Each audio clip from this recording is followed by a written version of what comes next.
മരണത്തെ ജയിച്ചുയർത്തെഴുന്നേറ്റ് ഇന്നും ജീവിക്കുന്ന ദൈവപുത്രനായ യേശു ക്രിസ്തുവിൻ്റെ നിസ്തുല്യമായ നാമത്തിൽ എല്ലാ പ്രിയപ്പെട്ടവർക്കും സ്നേഹവന്ദനങ്ങൾ. ക്രിസ്ത്യാനിറ്റി ലോകത്തിന് നൽകിയ സംഭാവനകളെക്കുറിച്ചാണ് നാം ഇന്ന് പകൽക്കാലം മുഴുവൻ കേട്ടുകൊണ്ടിരുന്നത്. ക്രിസ്ത്യൻ വിശ്വാസവും ക്രിസ്ത്യൻ തിയോളജിയും ആ തിയോളജിക്ക് ആധാരമായിരിക്കുന്ന ബൈബിളും എങ്ങനെയാണ് ആധുനിക ശാസ്ത്രത്തെ, മോഡേൺ സയൻസിനെ ഉരുവാക്കിയെടുത്തത്, അതുപോലെ മനുഷ്യരാശിക്ക് ഈ മോഡേൺ സയൻസ്, ആധുനിക ശാസ്ത്രം ഏത് വിധത്തിലൊക്കെയുള്ള സംഭാവനകളാണ് നൽകിയത്, അവരുടെ ജീവിതത്തെ എങ്ങനെ മെച്ചപ്പെടുത്തി, ഇത്യാദി കാര്യങ്ങളൊക്കെയാണ് നാം ഇതുവരെ കേട്ടുകൊണ്ടിരുന്നത്. എന്നാൽ ഞാൻ നിങ്ങളുടെ മുമ്പാകെ അവതരിപ്പിക്കാൻ പോകുന്ന വിഷയം അങ്ങനെയുള്ള ഒന്നല്ല. ഇസ്ലാമും ശാസ്ത്രവും എന്നുള്ളതാണ് എൻ്റെ വിഷയം. ശാസ്ത്രജ്ഞന്മാർ, അവർ ദൈവവിശ്വാസികളോ അല്ലെങ്കിൽ നിരീശ്വരവാദികളോ ആരും ആകട്ടെ, അവരവരുടെ ജീവിതത്തിൻ്റെ നല്ലൊരു കാലം ചെലവഴിച്ച്, ജീവിതത്തിൻ്റെ നല്ല ഒരു ഭാഗം ചെലവഴിച്ച് എന്തെങ്കിലും പ്രയോജനപ്രദമായ കണ്ടുപിടുത്തങ്ങളൊക്കെ നടത്തി കഴിയുമ്പോൾ ചില ആളുകൾ ഉടനെ അതിൻ്റെ അവകാശം പറഞ്ഞുകൊണ്ട് വരുന്ന കേൾക്കാം. ഇതൊക്കെ ഞമ്മൻ്റെ കിതാബിൽ 1400 കൊല്ലം മുമ്പേ എഴുതി വെച്ചാണ് എന്നും പറഞ്ഞുകൊണ്ടാണ് വരിക. എഴുത്തും വായനയൊന്നും അറിയാത്ത നമ്മുടെ പ്രവാചകൻ ഇതൊക്കെ പണ്ടേ പറഞ്ഞു വെച്ച്, പക്ഷേ ശാസ്ത്രം അത് കണ്ടുപിടിക്കാൻ ഇത്രയും വൈകിപ്പോയി എന്നും പറഞ്ഞുകൊണ്ടാണ് ഈ കൂട്ടർ വരുന്നത്. ഫേസ്ബുക്കിൽ ഇങ്ങനെയുള്ള, സോഷ്യൽ മീഡിയയിൽ നിങ്ങൾ ഇങ്ങനെയുള്ള ആളുകളെ ധാരാളം കണ്ടിട്ടുണ്ടായിരിക്കും. എന്ത് പുതിയൊരു കണ്ടുപിടുത്തം വന്നാലും അപ്പോൾ പറയുന്നത് ഞമ്മൻ്റെ കിതാബിലുള്ളതാണ്. ഇത് സത്യം പറഞ്ഞാൽ ഇവരുടെ ഈ വാദമൊക്കെ കേൾക്കുമ്പോൾ, ഇവർ പറയുന്നത് കേൾക്കുമ്പോൾ നമുക്ക് തന്നെ ചിലപ്പോൾ, അല്ലെങ്കിൽ അധികം ചരിത്രബോധമില്ലാത്തവർക്കൊരു സംശയം തോന്നിപ്പോവും.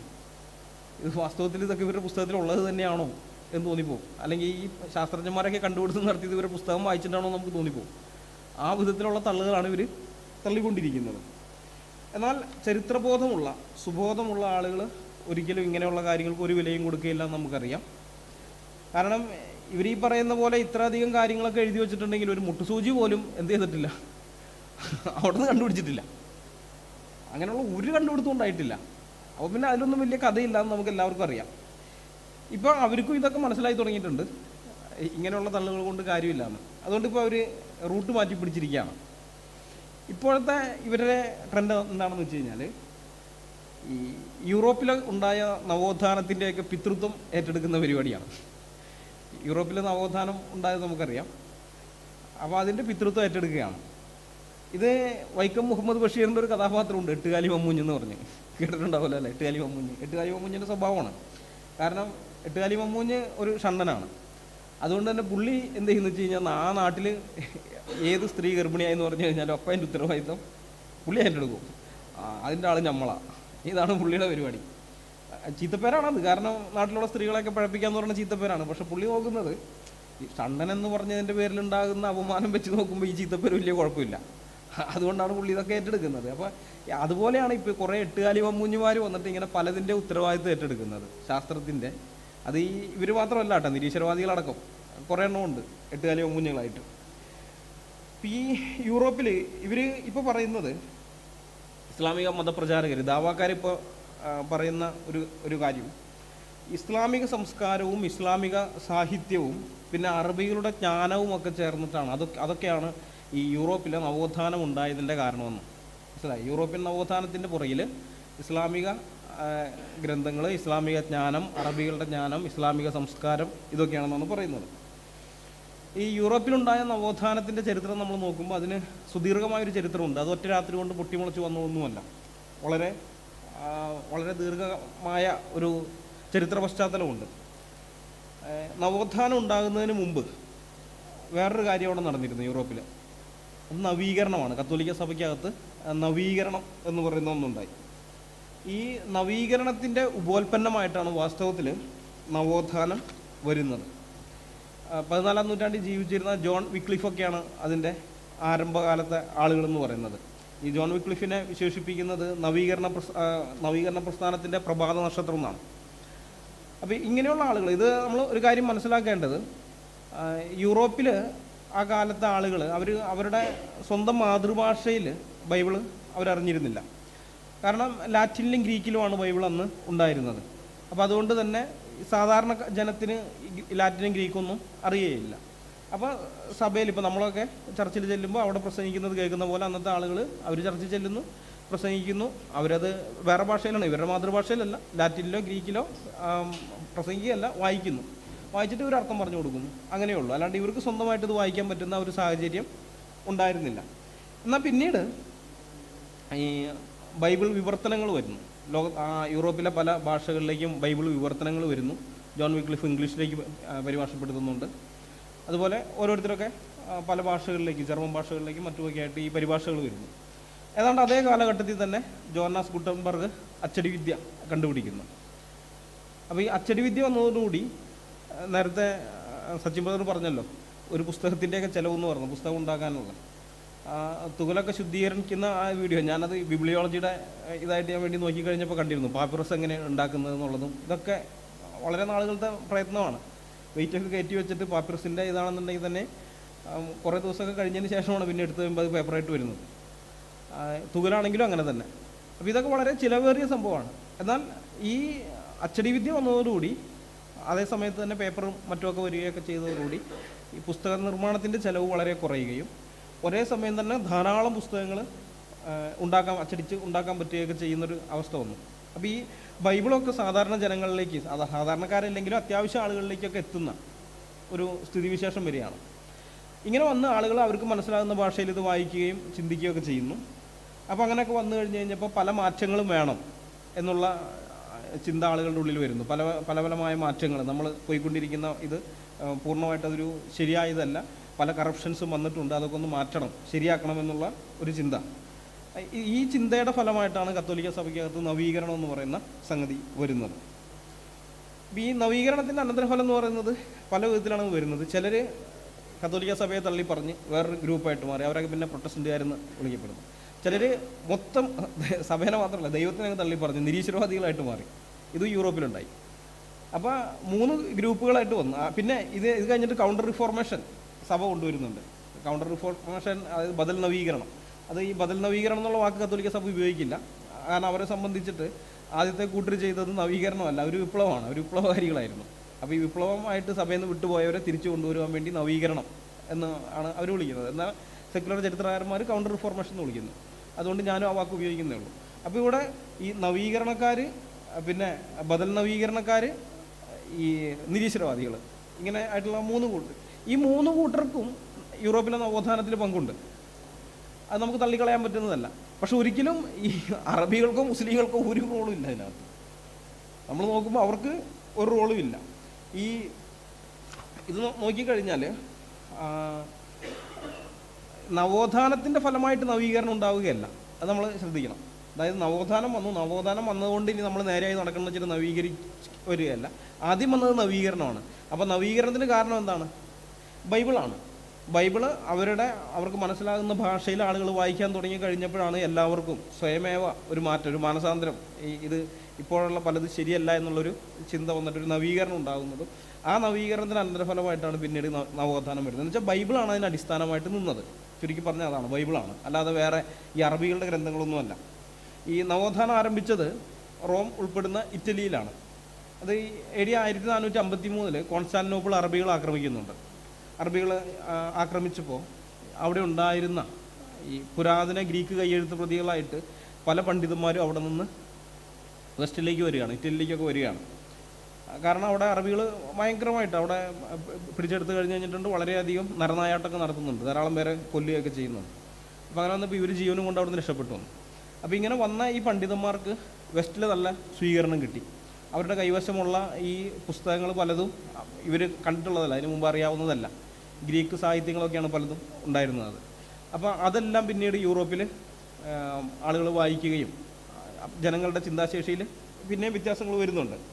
അപ്പോൾ ഈ പുരാതന ഗ്രീക്ക് റോമൻ സംസ്കൃതികളൊക്കെ വീണ്ടും അതിനെക്കുറിച്ചുള്ള ചിന്തകളും അതിനെ ബേസ് ചെയ്തുകൊണ്ടുള്ള സാഹിത്യമൊക്കെ വരുന്നത്, ഹ്യൂമനിസമൊക്കെ വരുന്നത് ഈ ഒരു പശ്ചാത്തലത്തിലാണ്. അതായത് അതുവരേക്കും ഈ മതപരമായ കാര്യങ്ങളാണ് എഴുത്തെന്ന് പറയുന്നത്, സാഹിത്യം എന്ന് പറയുന്നത് അധികം അങ്ങനെയാണ്, മതപരമായ കാര്യങ്ങളാണ്. എന്നാൽ മതത്തെക്കുറിച്ച് മാത്രമല്ല, അല്ലെങ്കിൽ ദൈവത്തെക്കുറിച്ച് ആത്മീയമായ കാര്യങ്ങൾ മാത്രമല്ല, മനുഷ്യനെക്കുറിച്ചും ചിന്തിക്കണം. മനുഷ്യൻ്റെ കാര്യങ്ങൾ, മനുഷ്യൻ്റെ കഷ്ടപ്പാടുകൾ, അവൻ്റെ ദുഃഖങ്ങൾ, ദുരിതങ്ങൾ, അങ്ങനെ അതിനെക്കുറിച്ചും എഴുതണം എന്നുള്ളൊരു ചിന്ത വന്നിട്ടാണ് ഈ ഹ്യൂമനിസമൊക്കെ രംഗപ്രവേശം ചെയ്യുന്നത്. അത് ക്രിസ്ത്യാനികളാണ് കൊണ്ടുവരുന്നത്, ക്രൈസ്തവ ഹ്യൂമനിസം. പക്ഷെ പിന്നീട് നിരീശ്വരവാദികൾ ഏറ്റെടുക്കുകയും അവർ ഇതിൻ്റെ ആവശ്യമൊന്നുമില്ല, ദൈവത്തിനെ തന്നെ ചിത്രത്തിൽ വേണ്ട എന്നും പറഞ്ഞുകൊണ്ട് മനുഷ്യർ മതി, മനുഷ്യനെ മാത്രം കേന്ദ്ര വസ്തുവാക്കിയിട്ട് അതിനെ പിന്നെ ഹൈജാക്ക് ചെയ്യുകയാണ്. ഹൈജാക്ക് ചെയ്തതോടുകൂടി ഈ ക്രൈസ്തവ ഹ്യൂമനിസ്റ്റുകൾ അവിടെ നിന്ന് മാറുന്നു. പിന്നെ അവരതിന് അധികം പിന്നെ ഇത് കൊടുക്കുന്നില്ല. ഈ ഉട്ടോപ്പിയ എന്ന് പറയുന്നൊരു ഗ്രന്ഥം കേട്ടിട്ടുണ്ടാവുമല്ലോ അല്ലേ, തോമസ് മൂറിൻ്റെ ഉട്ടോപ്പിയ. തോമസ് മൂർ ഒരു ക്രിസ്ത്യൻ ഹ്യൂമനിസ്റ്റാണ്. അദ്ദേഹത്തെ ആ ഉട്ടോപ്പിയ എന്ന് പറയുന്ന കൃതിയിലൂടെ മനുഷ്യൻ എങ്ങനെ ഏറ്റവും മാതൃകാപരമായ ഒരു ലോകം എങ്ങനെ വേണം, മനുഷ്യൻ എങ്ങനെ ജീവിക്കണം എന്നൊക്കെയുള്ളത്, സ്വർണത്തിനേക്കാളും ഇരുമ്പിന് മൂല്യമുള്ള വിലയുള്ള ഒരു ലോകത്തെക്കുറിച്ചൊക്കെയാണ് അദ്ദേഹം പറഞ്ഞത്. കാരണം ഇരുമ്പിനെ കൊണ്ട് പല ഉപയോഗങ്ങളും ഉണ്ട്, കൃഷി ആയുധങ്ങൾ ഉണ്ടാക്കാൻ പലതും ചെയ്യാം, സ്വർണ്ണം കൊണ്ട് നല്ല പ്രയോജനമുണ്ട്. അപ്പോൾ സ്വർണത്തിനൊന്നും ഒരു വിലയില്ലാത്ത എന്നാൽ ഇരുമ്പിനൊക്കെ വിലയുള്ള അങ്ങനെയൊക്കെയുള്ളൊരു ഇത് ഉട്ടോപ്യ ഒരിക്കലും നടക്കാത്ത ആശയമാണ്. എന്നാൽ പോലും ഒരു മാതൃകാരാജ്യമായിട്ട് മനുഷ്യൻ എങ്ങനെ ജീവിക്കണമെന്നൊക്കെയുള്ള ഒരു സങ്കല്പത്തിൽ നിന്ന് അദ്ദേഹം അത് എഴുതുന്നതാണ്. അപ്പോൾ ഈ പുസ്തകങ്ങൾ, ഈ ഗ്രീക്ക് സാഹിത്യം, പ്രാചീന ഗ്രീക്ക് സാഹിത്യം വീണ്ടും യൂറോപ്പിലേക്ക് വന്നതും അതും ഇതിനൊരു കാരണമായി തീർന്നിട്ടുണ്ട്. ഈ നവോത്ഥാനത്തിന് ഒരു കാരണമായിട്ട് തീർന്നിട്ടുണ്ട്. ഈ നവോത്ഥാനം എന്ന് പറയുന്ന വാക്ക്, ആ വാക്കിൽ തന്നെ നമുക്ക് ബൈബിളിൻ്റെ സ്വാധീനം തെളിഞ്ഞു കാണാനായിട്ട് സാധിക്കും. റിനൈസൻസ്, ഫ്രഞ്ച് ഇത് വാക്കായിട്ടാണ് അത് വരുന്നത്, റിനൈസൻസ്. റിനൈസൻസ് എന്ന വാക്കിൻ്റെ അർത്ഥം തന്നെ എന്താണെന്ന് വെച്ച് കഴിഞ്ഞാൽ റീബർത്ത്, വീണ്ടും ജനനം എന്നുള്ളതാണ്. ആ വീണ്ടും ജനനം എന്നുള്ള വാക്ക് അത് ബൈബിളിൻ്റെ സംഭാവനയാണ്. യോഹന്നാൻ്റെ സുവിശേഷം 3-ാം അധ്യായത്തിൻ്റെ 3-ാം വാക്യത്തിലും 5-ാം വാക്യത്തിലും പിന്നെ പത്രോസ് അപ്പോസ്തലൻ്റെ 1-ാം ലേഖനം 23-ാം വാക്യത്തിലുമൊക്കെ നമ്മളിത് കാണുന്നുണ്ട്, വീണ്ടും ജനനം എന്ന് പറയുന്നത്. അപ്പോൾ യൂറോപ്പിലുണ്ടായതൊരു വീണ്ടും ജനനമായിട്ടാണ്, സാമൂഹ്യപരമായ ഒരു വീണ്ടും ജനനം. അതായത് മരിച്ച ഒരവസ്ഥയിൽ നിന്ന് തിരിച്ചു വരുന്നത് പോലെ എന്നുള്ള നിലയിലാണ് അവരതിനെ കണക്കാക്കിയത്. അതുകൊണ്ട് ഈ വാക്ക് അവർ കൊടുത്തു. അതായത് ബൈബിളിൻ്റെ വാക്കാണ് അവരതിന് കൊടുക്കുന്നത്. അതായത് ബൈബിളാണ് അതിന് പ്രേരകശക്തിയായിട്ട് ഭവിച്ചത്, അതുകൊണ്ട് ഈ വാക്ക് കൊടുക്കുകയാണ്. അപ്പോൾ ആലോചിച്ച് നോക്കണം, നിരീശ്വരവാദികളടക്കമുള്ള ആളുകളും ഈ വാക്ക് തന്നെയാണ് ഉപയോഗിച്ചത്, റിനൈസൻസ് എന്നുള്ള വാക്ക് തന്നെയാണ് ഉപയോഗിക്കുന്നത്. കാരണം ജനത കൂടുതൽ അതുവരെ ഉണ്ടായതെന്ന് മാറി വ്യത്യസ്തമായ വിധത്തിൽ ചിന്തിച്ച് ഒരു പുത്തൻ ഉണർവ് അവിടെ ഉണ്ടായി എന്നുള്ള ആശയത്തിലാണ്.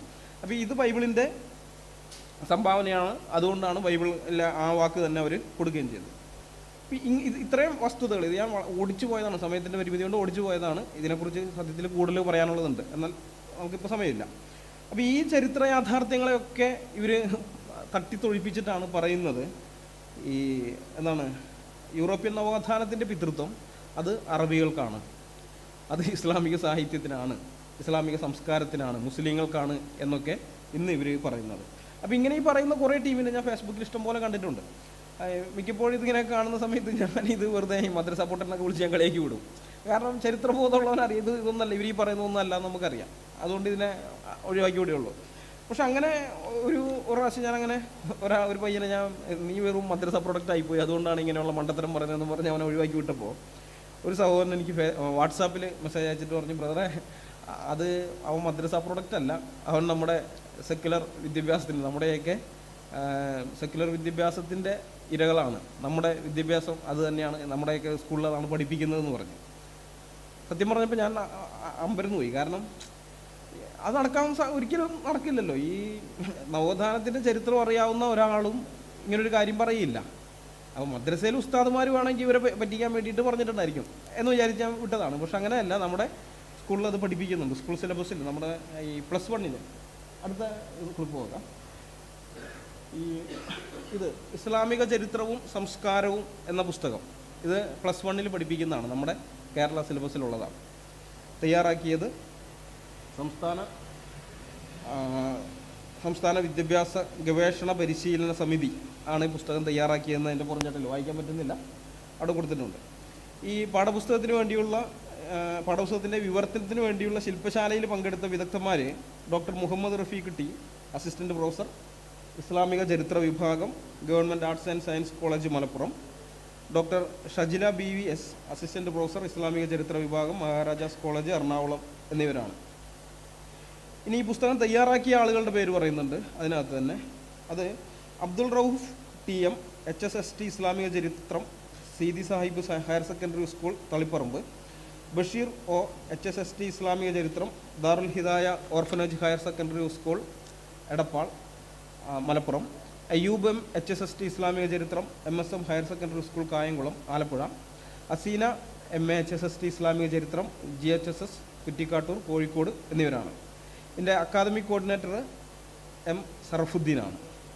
ഇപ്പം ഇത്രയും ആളുകളുടെ പേരുകളൊക്കെ ഞാൻ പറഞ്ഞത് അത് നമ്മൾ അറിഞ്ഞിരിക്കണം. ഈ ആളുകളെയൊക്കെ നമ്മളൊന്ന് അറിഞ്ഞിരിക്കണം നല്ലതാണ്. പൊതുജനം ഇവരെയൊക്കെ ഒന്ന് അറിഞ്ഞിരിക്കണം.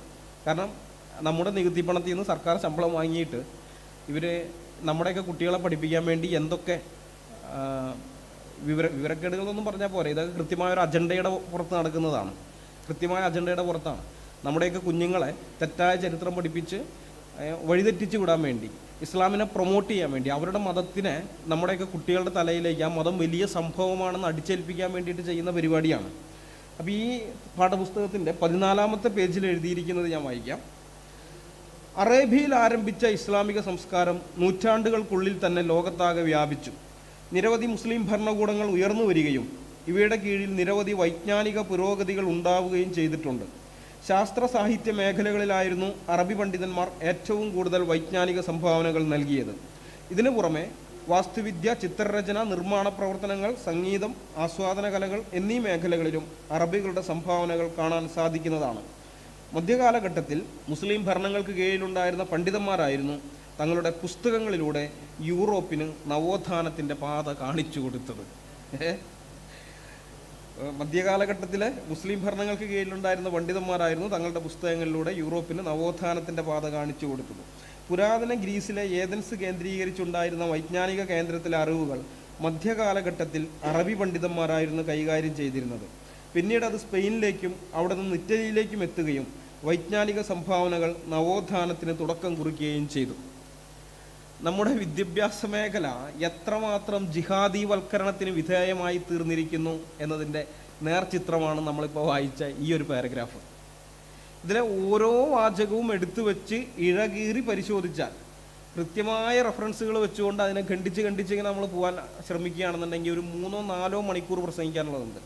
അത്രമാത്രം ചരിത്രാബദ്ധങ്ങളാണ്, ചരിത്രാഭാസങ്ങളാണ് എഴുതി വച്ചിരിക്കുന്നത്. അറേബ്യയിൽ ആരംഭിച്ച ഇസ്ലാമിക സംസ്കാരം നൂറ്റാണ്ടുകൾക്കുള്ളിൽ തന്നെ ലോകത്താകെ വ്യാപിച്ചു എന്ന ആ തുടക്കത്തിലുള്ള വാചകം തന്നെ തെറ്റാണ്. അറേബ്യയിൽ ആരംഭിച്ച ഇസ്ലാം മതം ജിഹാദിലൂടെ നൂറ്റാണ്ടുകൾക്കുള്ളിൽ ലോകത്തിൻ്റെ പല ഭാഗങ്ങളിലേക്ക് വ്യാപിക്കുകയും അവിടങ്ങളിലെല്ലാം അറബി സംസ്കാരം അടിച്ചേൽപ്പിക്കുകയും ചെയ്തു എന്ന് പറഞ്ഞാലാണ് അത് ശരിയായ വാചകമാവുകയുള്ളൂ. മനസ്സിലായോ? എങ്കിലേ അത് ചരിത്രത്തോട് നീതി പുലർത്തുന്ന ഒരു പ്രസ്താവനയാവുകയുള്ളൂ. മുഹമ്മദിൻ്റെ കാലത്തുള്ള അറബികളെന്ന് പറയുന്നത് ഇന്നത്തെ ഈ സൗദി അറേബ്യയിലും അതിന് ചുറ്റുമുള്ള സ്ഥലങ്ങളിലും മാത്രം, അല്ലെങ്കിൽ ഇന്നത്തെ അറബികളല്ല. ഇന്ന് നമ്മൾ അറബികളെന്ന് പറയുന്ന പല ആളുകളും യഥാർത്ഥത്തിൽ അറബികളല്ല. ആ സൗദി അറേബ്യ ആ ചുറ്റുപാടിലുള്ള കുറച്ച് പ്രദേശത്ത് മാത്രമുള്ളവരാണ്. അതിൻ്റെ വടക്കോട്ടുള്ള പ്രദേശങ്ങളിലുള്ളവർ അറബികളായിരുന്നില്ല. അതായത് ഇന്നത്തെ ഇറാഖ്, സിറിയ, ജോർദാൻ, പലസ്തീൻ തുടങ്ങിയ പ്രദേശങ്ങൾ, അവിടെയുള്ളവരൊന്നും ഒരിക്കലും അറബികളെ ആയിരുന്നില്ല. അതുപോലെ ഈജിപ്ത് ഇന്ന് അറബി രാജ്യമായിട്ടാണ് വരുന്നത്. കാരണം അവിടുത്തെ ഭാഷ അറബിയാണ്. പക്ഷേ യഥാർത്ഥത്തിൽ ഈജിപ്തിലെ ഭാഷ ഏതായിരുന്നു? കോപ്റ്റിക് ആയിരുന്നു. കോപ്റ്റിക് അവിടെ ഇസ്ലാം പിടിച്ചടക്കി കഴിഞ്ഞപ്പോൾ അവിടെ അടിച്ചേൽപ്പിക്കുകയാണ്, ഈ അറബി ഭാഷ അടിച്ചേൽപ്പിക്കുകയാണ്. മുസ്ലിം ഖലീഫമാർ യുദ്ധത്തിലൂടെ പിടിച്ചടക്കിയ ആ പ്രദേശങ്ങളിലൊക്കെ അവരെന്ത് ചെയ്തു? ഈ അറബി ഭാഷയും അറബി സംസ്കാരവും ഒക്കെ അടിച്ചേൽപ്പിച്ചു. അതിൻ്റെ അനന്തരഫലമായിട്ട് അവരൊക്കെ അറബി സംസാരിക്കുന്ന ജനതയായി പിന്നെ അവരെ അറബികളെന്ന് വിളിക്കുന്നു. ഇപ്പോൾ മലയാളം സംസാരിക്കുന്നവനെ മലയാളി എന്ന് വിളിക്കുന്നത് പോലെ അറബി സംസാരിക്കുന്നവനെ അറബി എന്ന് വിളിക്കുന്നു. അപ്പോൾ ഇതൊക്കെ മുഹമ്മദിൻ്റെ കാലത്ത് മുഹമ്മദ് ചുറ്റുപാടുള്ള പ്രദേശങ്ങളിൽ ഇത് ചെയ്തിട്ടുണ്ട്. മുഹമ്മദിൻ്റെ കാലശേഷം സ്വഹാബിമാർ ഇത് ചെയ്തിട്ടുണ്ട്. സ്വഹാബിമാരുടെയൊക്കെ കാലശേഷം പിൽക്കാലത്ത് വരുന്ന ഈ സുൽത്താൻമാർ, അറബി ഇസ്ലാമിക ഭരണാധികാരികൾ എല്ലാവരും ഇത് ചെയ്തിട്ടുണ്ട്. മുഹമ്മദിൻ്റെ കാലഘട്ടത്തിലെ അറേബ്യയിലുള്ള ജനങ്ങൾ അവർ ഭൂരിഭാഗവും അന്ധകാരത്തിൽ ജീവിച്ചിരുന്നവരാണ്. അവിടെ കാരണം മരുഭൂമിക്കകത്ത് നമ്മളിന്ന് ഇവിടെ നമ്മുടെ ഈ ഭൂമിശാസ്ത്രപരമായ മേഖല അല്ലെങ്കിൽ യൂറോപ്പിലൊക്കെ ഉള്ളതുപോലെ അങ്ങനെയുള്ള ഇതല്ല. അവിടെ അവരെ സംബന്ധിച്ച് ഓരോ ദിവസവും സർവൈവ് ചെയ്യുക എന്നുള്ളതാണ്. മരുഭൂമിയിൽ അതിജീവിച്ച് പോവുക എന്നുള്ളതല്ലാതെ അതിൻ്റെ അപ്പുറത്ത് വേറെ മോഹങ്ങളൊന്നും അവർക്കില്ല. അപ്പോൾ അതിനു വേണ്ടുന്ന വിദ്യകളാണ് അവർ പഠിച്ചു വച്ചിരിക്കുന്നത്. മരുഭൂമിയിൽ എങ്ങനെ വേട്ടയാടാം, മണൽക്കാറ്റ് വരുമ്പോൾ എങ്ങനെ അതിൽ നിന്ന് രക്ഷ നേടാം, ഇങ്ങനെയുള്ള കാര്യങ്ങൾ, ജലം എങ്ങനെ ഏറ്റവും കുറച്ചെന്നല്ല ജലം അനാവശ്യമായി നഷ്ടപ്പെടുന്നത് എങ്ങനെ കുറയ്ക്കാം. അപ്പോൾ ഇതുപോലെയുള്ള കാര്യങ്ങളൊക്കെ അവർക്ക് ആവശ്യം ഉണ്ടായിരുന്നുള്ളൂ. അതിൻ്റെ അപ്പുറം കാരണം നിലനിൽക്കാൻ അത് ആവശ്യമാണ്, അതിജീവിക്കാൻ അത്രമാത്രമേ ഉള്ളൂ. അതിൻ്റെ അപ്പുറത്ത് മറ്റുള്ളതൊന്നുമില്ല. അതേസമയം നമ്മൾ നോക്കിക്കഴിയുമ്പോൾ മുഹമ്മദൊക്കെ ജനിക്കുന്നതിന് നൂറ്റാണ്ടുകൾക്ക് മുമ്പേ തന്നെ ഉന്നതമായ നാഗരികതകൾ ലോകത്തിൻ്റെ പല ഭാഗങ്ങളിലുണ്ടായിരുന്നു. ഇറാനിൽ പാർസി സംസ്കാരം അതവിടെ ഉണ്ടായിരുന്നു. പിന്നെ മൊസപ്പൊത്തോമിയ, ഇറാഖിൽ മൊസപ്പൊത്തോമിയ, പിന്നെ ബാബിലോണിൽ സുമേറിയ, അസീറിയ, യഹൂദിയ, പിന്നെ ഈ ഈജിപ്ഷ്യൻ. അപ്പം ഇങ്ങനെ ഓരോ പ്രദേശങ്ങളിലും ആ പ്രദേശങ്ങളിലൊക്കെ ഉണ്ടായിരുന്ന ഇത് അറേബ്യയിൽ ഉണ്ടായിരുന്നതിനേക്കാൾ ഉന്നതമായ ഒരു നാഗരികത, അതിസമ്പന്നമായ നാഗരികത അവിടെ ഉണ്ടായിരുന്നു. അതുപോലെ ഗ്രീക്ക് സംസ്കാരം, യൂറോപ്പിലേക്ക് വരുമ്പോൾ ഗ്രീക്ക് സംസ്കാരം അത് ഉന്നതി പ്രാപിച്ചിരുന്നു. അപ്പോൾ ഈ നാഗരികതകളെല്ലാം ഉന്നതി പ്രാപിച്ചിരിക്കുന്ന ആ കാലഘട്ടത്തിൽ അറേബ്യ പൂർണ്ണമായിട്ടും ഇരുളിലാണ്, അന്ധകാരത്തിൽ കിടക്കുകയാണ്. പിന്നീട് ഈ മുഹമ്മദിൻ്റെ കാലശേഷം 4ാം ഖലീഫ അലിയാണ് സാമ്രാജ്യത്തിനകത്ത് ആഭ്യന്തര കുഴപ്പങ്ങളൊക്കെ കാരണം കൊണ്ട് അദ്ദേഹത്തിനെതിരെ പലവട്ടം വധശ്രമങ്ങളും മറ്റുമൊക്കെ ഉണ്ടാകുന്നുണ്ട്. അവസാനം കൊല്ലുകയും ചെയ്യുന്നുണ്ട് അദ്ദേഹത്തെ. അപ്പോൾ അലി എന്ത് ചെയ്യുന്നു, അവരുടെ തലസ്ഥാനം മദീനയിൽ നിന്ന് മാറ്റുകയാണ്. അദ്ദേഹം ആദ്യം കൂഫ എന്ന് പറയുന്ന, ഇറാഖിലെ കൂഫ എന്ന് പറയുന്ന പട്ടണത്തിലേക്കും, അത് കഴിഞ്ഞ് പിന്നെ വേറെ അദ്ദേഹം കുഫയിലേക്ക് മാറ്റുന്നു. അത് കഴിഞ്ഞ് അലിയെ വധിച്ചു കഴിഞ്ഞതിന് ശേഷമാണ് പിന്നെ ഉമയ്യാദുകൾ വരുന്നത്. ഉമയ്യാദുകൾ ഇത് ഡമാസ്കസിലേക്ക് മാറ്റുന്നു തലസ്ഥാനം കൂഫയിൽ നിന്ന്. അത് കഴിഞ്ഞ് പിന്നെ അബ്ബാസിദ്ദുകൾ വരുന്നു. അബ്ബാസിദ്ദുകൾ ആദ്യം ഹാരാനിലും പിന്നെ അത് കഴിഞ്ഞ് ഒരു പുതിയ നഗരം അവർ പണിതിട്ട് അവിടേക്ക് തലസ്ഥാനം മാറ്റും. ആ പുതിയ അവർ പണിത നഗരമാണ് ബാഗ്ദാദ് എന്നറിയപ്പെടുന്നത് പിന്നീട്. അപ്പോൾ ഈ പ്രദേശങ്ങളിലെല്ലാം ഇതിനെ കേന്ദ്രമാക്കി അവർ ഭരിക്കുന്ന സമയത്ത് അവിടങ്ങളിലുള്ള ജനങ്ങളുടെ തദ്ദേശീയമായ സംസ്കാരത്തെ പൂർണ്ണമായി ഇല്ലാതാക്കി, ഭാഷയെ പൂർണ്ണമായി ഇല്ലാതാക്കി, എന്നിട്ട് വ്യവഹാര ഭാഷ, ഔദ്യോഗിക ഭാഷ ഒക്കെ ഈ അറബിയാക്കി അവർ തീർക്കുന്നുണ്ട്. അപ്പോൾ ഇങ്ങനെ ഓരോ പ്രദേശങ്ങൾ നോക്കിക്കഴിഞ്ഞാൽ ഈജിപ്റ്റ്, ഞാൻ നേരത്തെ പറഞ്ഞു ഈജിപ്റ്റ് കോപ്റ്റിക് ഭാഷ സംസാരിച്ചിരുന്നവരാണ്. ഇറാഖാണെങ്കിൽ കൽദായി ഭാഷ സംസാരിച്ചിരുന്നവരാണ്. സിറിയയിലാണെങ്കിൽ അരാമിക് ഭാഷ സംസാരിച്ചിരുന്നവരാണ്. പിന്നെ പലസ്തീൻ ഭാഗമൊക്കെ ആണെന്നുണ്ടെങ്കിൽ അവിടെ ഹീബ്രു ഭാഷ സംസാരിച്ചിരുന്നവരാണ്. ഇനി ഇന്ത്യയിലും ഇത് നോക്കിയിരുന്നു, പക്ഷെ സാധിച്ചില്ല, പൂർണ്ണമായിട്ട് സാധിച്ചില്ല. പകരം ഈ അറബിയും അതുപോലെ പേർഷ്യയും പിന്നെ ഇവിടെ ഉണ്ടായിരുന്ന ലോക്കൽ ലാംഗ്വേജ് എല്ലാം കൂടി ചേർന്നുകൊണ്ട് പിന്നെ ഉറുദു എന്ന് പറയുന്ന പുതിയ ഒരു ഭാഷ ഉണ്ടായിട്ട് വരികയൊക്കെ ചെയ്തു. അപ്പോൾ ഇങ്ങനെയാണ് ഇവർ ചെയ്തിട്ടുള്ളത്. അതായത് ഈ ആദ്യത്തെ വാചകമാണ് നമ്മളിപ്പോൾ നോക്കിയത്. ആ വാചകം ഇത് ലോകമെമ്പാടും വ്യാപിച്ചു എന്നുള്ളതല്ല, നമ്മൾ വിചാരിക്കുന്ന പോലെ ചുമ്മാ അതങ്ങനെ വ്യാപിക്കുകയായിരുന്നില്ല. കൃത്യമായ അജണ്ടയോടുകൂടെ പിടിച്ചടക്കലുകൾ നടത്തി അറബ് സംസ്കാരം അടിച്ചേൽപ്പിച്ചിട്ടാണ് അവർ വ്യാപിച്ചത്. അത് കഴിഞ്ഞ് പിന്നെ നാം ആ പാരഗ്രാഫിൽ വായിച്ചത്, നിരവധി മുസ്ലിം ഭരണകൂടങ്ങൾ ഉയർന്നു വരികയും ഇവയുടെ കീഴിൽ നിരവധി വൈജ്ഞാനിക പുരോഗതികൾ ഉണ്ടാവുകയും ചെയ്തിട്ടുണ്ടെന്നാണ്. ഇതൊക്കെ നമ്മുടെ കുട്ടികളൊക്കെ ഇത് വായിക്കുമ്പോൾ അവർ പാഠപുസ്തകത്തിലുള്ളതല്ലേ, സത്യമായിരിക്കുമല്ലോ എന്ന് കരുതിയിട്ടായിരിക്കും അവരത് അങ്ങനെ തന്നെ അക്സെപ്റ്റ് ചെയ്യുന്നത്. പക്ഷെ അങ്ങനെയല്ല. അവിടെ ആ വാചകം അത് യഥാർത്ഥത്തിൽ ഒരു കോമഡിയാണ്. കാരണം ഇസ്ലാം മതം എവിടെയൊക്കെ അധികാരം പിടിച്ചെടുത്തിട്ടുണ്ടോ അവിടങ്ങളിൽ നിലവിലുണ്ടായിരുന്ന വൈജ്ഞാനിക പുരോഗതിയെല്ലാം തച്ചുടച്ച ചരിത്രമേ ആ മതത്തിനുള്ളൂ. അവിടെ നിലവിലുണ്ടായിരുന്ന എല്ലാ വൈജ്ഞാനിക പുരോഗതിയും അതില്ലാതാക്കുകയാണ് ചെയ്തിട്ടുള്ളത്. അലക്സാന്ദ്രിയയിലത്തെ ആ ലൈബ്രറി അത് വലിയ ഒരു ലൈബ്രറിയാണ്. BC 3-ാം നൂറ്റാണ്ടിൽ ഈജിപ്ഷ്യൻ ഭരണാധികാരിയായിരുന്ന ടോളമിയാണ് ഈ ലൈബ്രറി പണിതത്. അന്നത്തെ ലോകത്തിലുള്ള എല്ലാ വിജ്ഞാനങ്ങളും തൻ്റെ ഈ ലൈബ്രറിക്കുള്ളിൽ വേണമെന്ന് ടോളമി ആഗ്രഹിക്കുകയും പരമാവധി പലയിടങ്ങളിൽ നിന്നുള്ള ഗ്രന്ഥങ്ങളെല്ലാം കളക്ട് ചെയ്യുകയൊക്കെ ചെയ്തു. അപ്പോൾ അതിൻ്റെ ലൈബ്രറിയാണ്, അതിൻ്റെ ചുമതല ഏറ്റെടുത്തിരുന്നത് ദിമിത്രിയൂസ് എന്ന് പറയുന്ന രാജാവിൻ്റെ ഉപദേശകനാണ്. അദ്ദേഹം അപാര ജ്ഞാനമുള്ള ഒരു മഹാജ്ഞാനിയായ ഒരു മനുഷ്യനാണ്. അപ്പോൾ ഈ ദിമിത്രിയൂസ് ചക്രവർത്തിയോട് പറയുകയാണ്, തിരുമനസേ, ഈ നമ്മുടെ ലൈബ്രറിയിൽ ഇഷ്ടംപോലെ പുസ്തകങ്ങളുണ്ട്, പക്ഷെ ഇപ്പോഴും അത് പൂർണ്ണതയിലെത്തിയിട്ടില്ല. പൂർണ്ണതയിലെത്തണമെങ്കിൽ ഒരു ഗ്രന്ഥം കൂടി വേണം, എങ്കിലേ അത് പൂർണ്ണമാവുകയുള്ളൂ. അപ്പോൾ ടോളമി ചോദിച്ചു, അതേത് പുസ്തകമാണ്? പറഞ്ഞു, യഹൂദന്മാരുടെ കൈവശം ഒരു ഗ്രന്ഥമുണ്ട്, അത് തോറ എന്നാണ് പേര്. അവരതിനെ ദൈവവചനം എന്നൊക്കെ വിളിക്കുന്നുണ്ട്. അത് ദൈവവചനമാണോ അല്ലയോ എന്നുള്ളതല്ല, പക്ഷെ അതിനകത്ത് ഉന്നതമായ അറിവുകളുണ്ട്. അപ്പോൾ ആ പുസ്തകം കൂടി ഈ ലൈബ്രറിയിൽ വന്നാലേ ഇത് പൂർണ്ണമാവുകയുള്ളൂ എന്ന് പറഞ്ഞു. അങ്ങനെ ഇദ്ദേഹം യഹൂദ പുരോഹിതന്മാരുമൊക്കെ ആയിട്ട് ബന്ധപ്പെടുകയും ചില ആനുകൂല്യങ്ങളൊക്കെ അവർക്ക് അനുവദിച്ചു കൊടുക്കുകയാണ്. യഹൂദന്മാർക്ക് അനുവദിച്ചു കൊടുക്കുക. അതിൻ്റെ ഫലമായിട്ട് ഓരോ ഗോത്രത്തിൽ നിന്നും 6 പണ്ഡിതന്മാരെ വീതം, അങ്ങനെ 12 ഗോത്രങ്ങളിൽ നിന്ന് 72 പണ്ഡിതന്മാരെ ഇവിടേക്ക് കൊണ്ടുവരുന്നു. അവരാണ് പിന്നെ ഇത് തർജ്ജമ ചെയ്തിരുന്നത്. അതായത് ആ തോറ അങ്ങനെ തന്നെ ഹീബ്രു ഭാഷയിൽ തന്നെ ഇവിടെ കൊണ്ടുവയ്ക്കാനല്ല അദ്ദേഹം ഉദ്ദേശിച്ചത്, മറ്റുള്ളവർക്ക് വായിച്ച് മനസ്സിലാക്കാൻ പറ്റുന്ന വിധത്തിൽ ഇതിൻ്റെ ഒരു ഗ്രീക്ക് പരിഭാഷ വേണമെന്നാണ് അദ്ദേഹം ആഗ്രഹിച്ചത്. അതിനുവേണ്ടിയാണ് ഈ യഹൂദന്മാരുമായി ബന്ധപ്പെട്ടിട്ട് അവരിൽ നിന്ന് പണ്ഡിതന്മാരെ വരുത്തി ഇത് ചെയ്യിപ്പിക്കുന്നത്. അങ്ങനെ അവർ 72 പേര്, 2 പേര് പിന്നെ അസുഖം മൂലം മരിച്ചു. ഏതായാലും ഈ 70 പേര് ബാക്കി ചേർന്നിട്ടാണ് ഇത് പൂർത്തിയാക്കുന്നത്. അത് സെപ്റ്റിജിൻ്റ് പരിഭാഷ എന്നറിയപ്പെടുന്നത് അതാണ്. ഈ ലൈബ്രറി അതൊരു വലിയ ലൈബ്രറി ആയിരുന്നു, ധാരാളം പുസ്തകങ്ങളുള്ളത്. ഇത് 2 വട്ടം നശിപ്പിക്കപ്പെട്ടിട്ടുണ്ട്.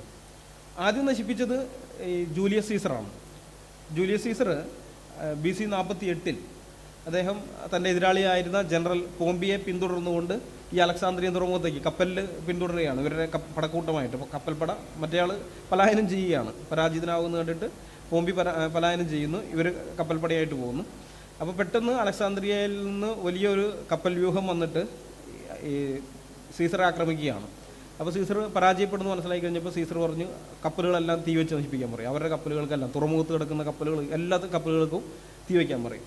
അങ്ങനെ തീ വയ്ക്കുകയും ഈ തീ കപ്പലുകളിൽ നിന്ന് പിന്നെ കപ്പലുകൾ കത്തിപിടിച്ച് കഴിയുമ്പോൾ കയറൊക്കെ പൊട്ടിയിട്ട് പിന്നെ ഒഴുകി നടക്കുകയാണ് വെള്ളത്തിൽ.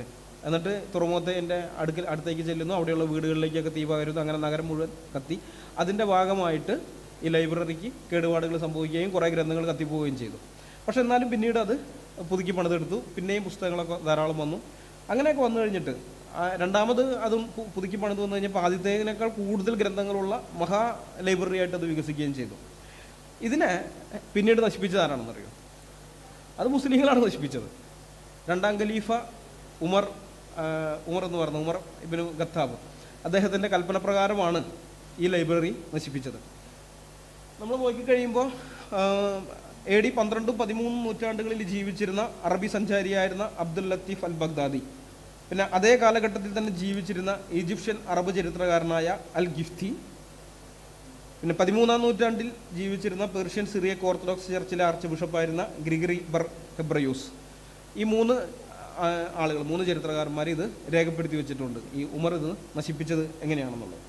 ഈ 2ാം ഖലീഫ ഉമറിൻ്റെ കാലത്താണ് ഈജിപ്ത് അറബ് മുസ്ലിങ്ങൾ ആക്രമിച്ച് കീഴടക്കുന്നത്. അലക്സാന്ദ്രിയ കീഴടക്കി കഴിഞ്ഞപ്പോൾ അത് ഈജിപ്റ്റ് കീഴടക്കിയ അറബ് സൈന്യത്തിൻ്റെ സൈന്യാധിപൻ്റെ പേര് എന്ന് പറയുന്നത് അമ്ർ ബിൻ അൽ അസ് എന്നാണ്. ഈ അമ്ർ ബിൻ അൽ അസ് എന്താണെന്ന് വെച്ച് കഴിഞ്ഞാൽ ഈ ലൈബ്രറി കത്തിച്ച് കളയാൻ, നശിപ്പിച്ച് കളയാൻ ഉത്തരവിടും പുള്ളി. അപ്പോൾ ഈ അന്നത്തെ ലൈബ്രറിയൻ ചെന്നിട്ട് ഇദ്ദേഹത്തിൻ്റെ മുമ്പാകെ ചെന്നിട്ട് പറയും ഇതങ്ങനെ ചെയ്യരുത്, ഇത് നിങ്ങളുടെ മതത്തിനെതിരായിട്ടുള്ള ഒരു. അപ്പോൾ ഇയാൾ കത്തിച്ച് കളയാൻ ഉത്തരവിട്ടതിൻ്റെ കാരണം എന്ന് പറയുന്നത് ഖുറാനെതിരാണ് ഇതിനകത്തുള്ള കാര്യങ്ങളെന്നാണ്. ഈ പുസ്തകങ്ങളിലുള്ള അറിവുകൾ എന്നൊക്കെ പറഞ്ഞാൽ ഇത് ഖുറാനെതിരായിട്ടുള്ളതാണ്, അപ്പോൾ അത് പൈശാചികമാണ്, അതുകൊണ്ട് നശിപ്പിച്ച് കളയാൻ. പക്ഷേ ഇയാൾ എന്നിട്ട് പറയും അതിനകത്ത് അങ്ങനെയുള്ളതൊന്നുമില്ല, എല്ലാം നിങ്ങളുടെ മതത്തിന് അനുകൂലമായിട്ടുള്ളതാണ്, ഖുറാനെതിരായിട്ടുള്ള ഒരു കാര്യവും ഇതിനകത്തൊന്നുമില്ല, അതുകൊണ്ട് നശിപ്പിക്കരുതെന്ന് പറയും. അപ്പോൾ ഇവർക്കിത് വായിച്ചു നോക്കാൻ അറിയില്ലല്ലോ. അപ്പോൾ ഇയാളപ്പോൾ അതുകൊണ്ട് ആകെ കൺഫ്യൂഷനാവും. ഇയാൾ ഉമറിന് കത്തയക്കും. കത്തയച്ചിട്ട് പറയും ഇവിടെ ഒരു മഹാഗ്രന്ഥശാലയാണ്, കുറേ പുസ്തകങ്ങളാണ്, അത് നമ്മുടെ ഭാഷയല്ലാത്തതുകൊണ്ട് വായിച്ചു നോക്കാനും പറ്റുന്നില്ല. അപ്പോൾ ഇത് നശിപ്പിച്ച് കളയാനാണ് ഞാൻ ആഗ്രഹിക്കുന്നത്. പക്ഷേ ഇതിൻ്റെ ആൾ പറയുന്നത്, ലൈബ്രറിയൻ പറയുന്നത് ഇതിനകത്ത് ഖുറാന് വിരുദ്ധമായിട്ടുള്ള ഒന്നുമില്ല, ഖുറാന് അനുകൂലിക്കുന്ന കാര്യങ്ങൾ മാത്രമേ ഇതിനകത്തുള്ളൂ എന്നാണ് പറയുന്നത്. അപ്പോൾ ഞാൻ എന്ത് ചെയ്യണം, ഇത് നശിപ്പിക്കണോ വേണ്ടേ എന്ന് ചോദിക്കും. ഉടനെ തന്നെ ഉമറിൻ്റെ മറുപടി വരും.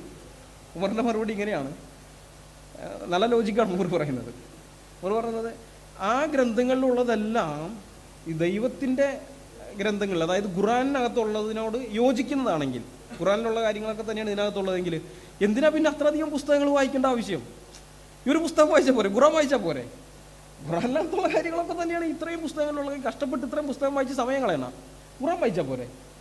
അതല്ല, ഇനിയിപ്പോൾ ആ പുസ്തകത്തിലുള്ളത് ഖുറാൻ എതിരാണെങ്കിൽ പിന്നെ അത് നിലനിൽക്കാനേ പാടില്ല.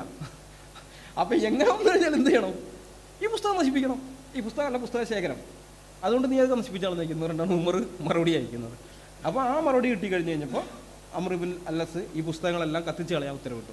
വെറുതെ കത്തിച്ച് കളയല്ല, അന്ന് അലക്സാന്ദ്രിയയിൽ ഈ പൊതു കുളങ്ങളല്ല, പൊതു കുളി മുറികൾ, അതായത് തറയിൽ വലിയ വൃത്താകൃതിയിൽ ടാങ്ക് കെട്ടിയിട്ട് വെള്ളം ഉണ്ടാകും.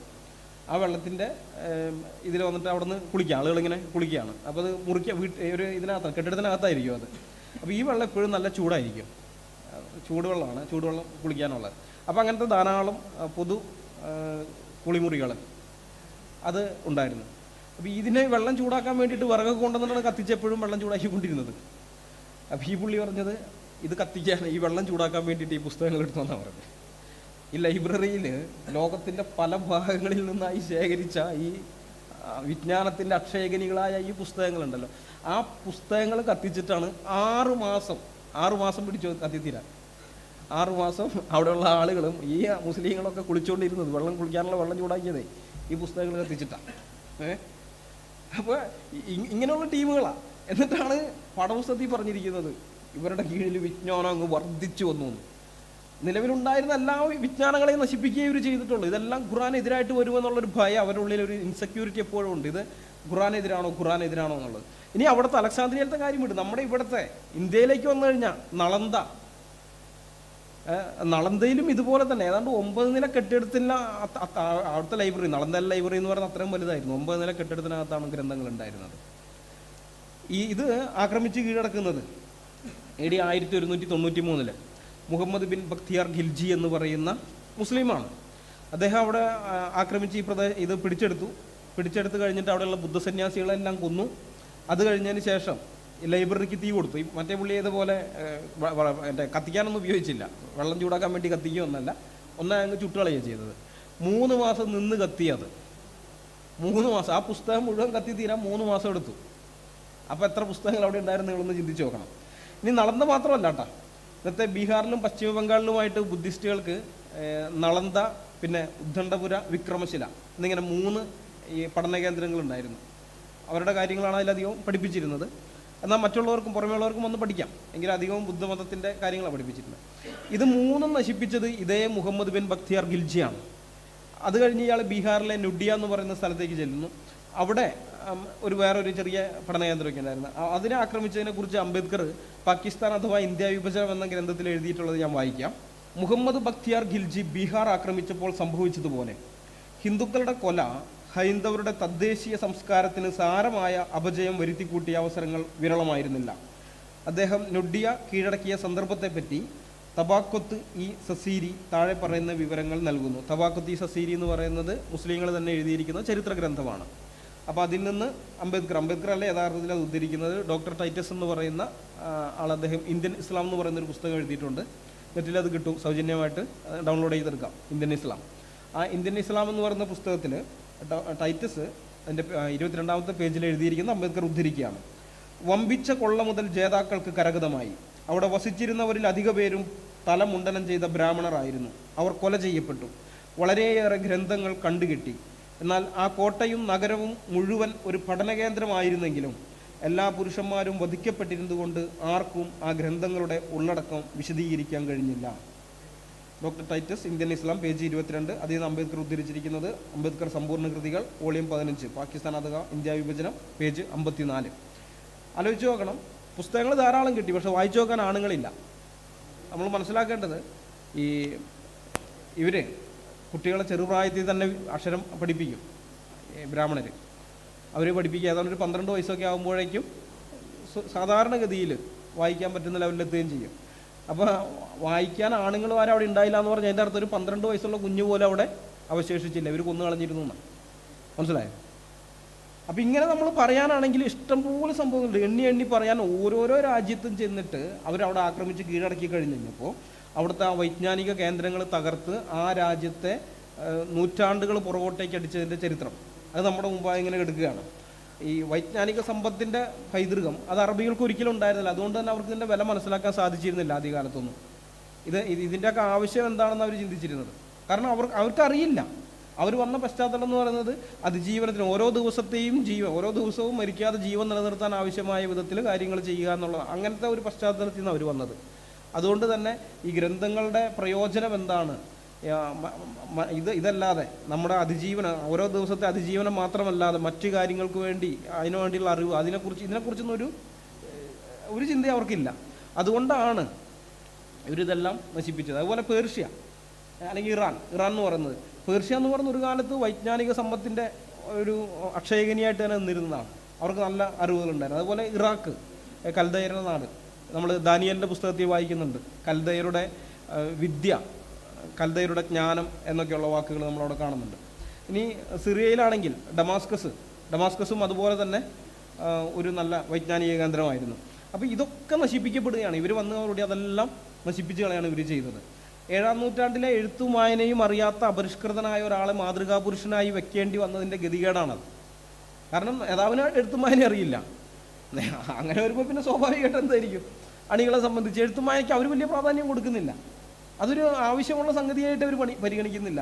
അതുകൊണ്ടാണ് ഇതെല്ലാം ഇവർ തകർത്ത് ഇതിനൊന്നും ഒരു വിലയും കൊടുക്കാതെ ഈ മാസങ്ങളോളം നിന്ന് കത്തുന്ന വിധത്തിൽ പല ലൈബ്രറികളും ഇവർ നശിപ്പിച്ച് കളഞ്ഞത്. അപ്പോൾ ചരിത്ര വസ്തുത അങ്ങനെയായിരിക്കുമ്പോൾ ഇവിടെ നമ്മളെ വിഡ്ഢികളാക്കാൻ വേണ്ടി ചില ആൾക്കാർ അടിക്കുന്ന ഡയലോഗ്, അല്ലെങ്കിൽ നമ്മുടെ കുഞ്ഞുങ്ങളെ പഠിപ്പിക്കുന്ന ചരിത്രാഭാസം എന്താണ്?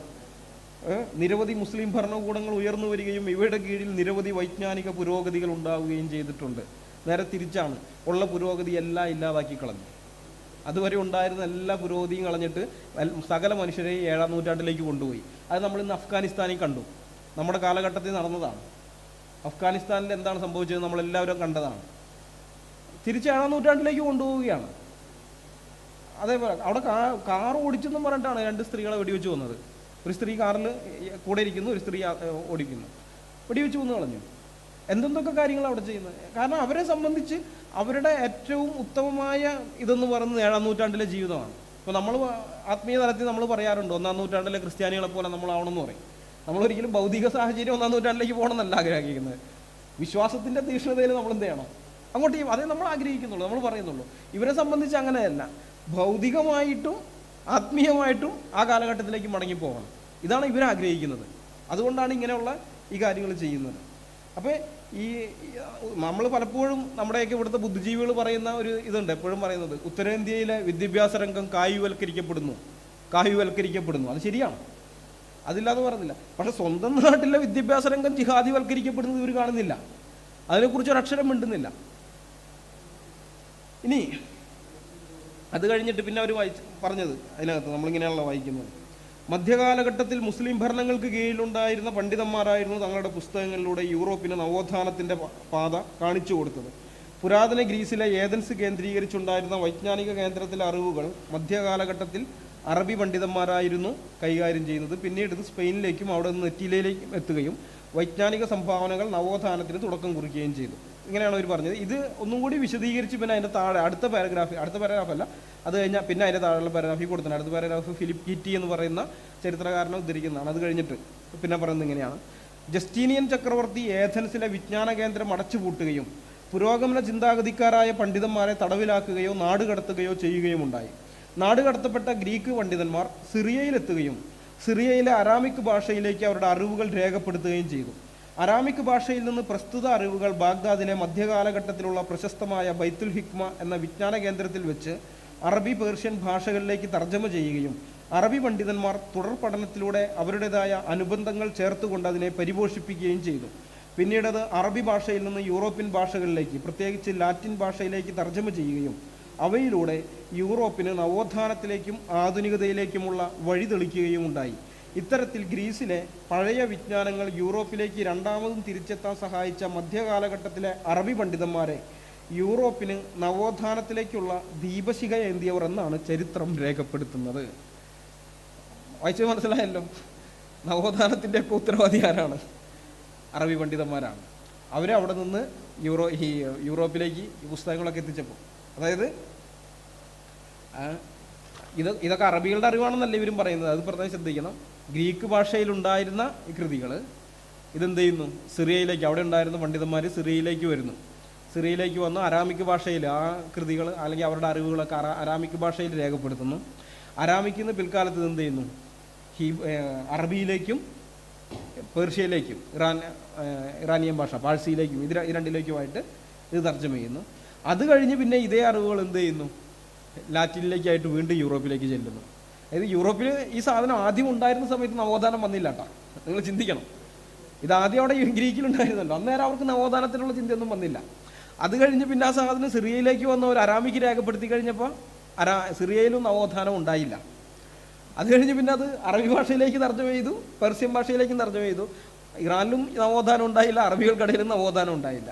പക്ഷെ ഇതൊക്കെ കഴിഞ്ഞ് ഈ സാധനം തന്നെ വീണ്ടും ലാറ്റിനിലേക്ക് തർജ്ജമ ചെയ്ത് അങ്ങോട്ട് യൂറോപ്പിന് കൊടുത്തപ്പോൾ യൂറോപ്പിൽ നവോത്ഥാനം ഉണ്ടായി. പറയുന്നതിൻ്റെ ലോജിക്കില്ലായ്മ മനസ്സിലാകുന്നുണ്ടാ?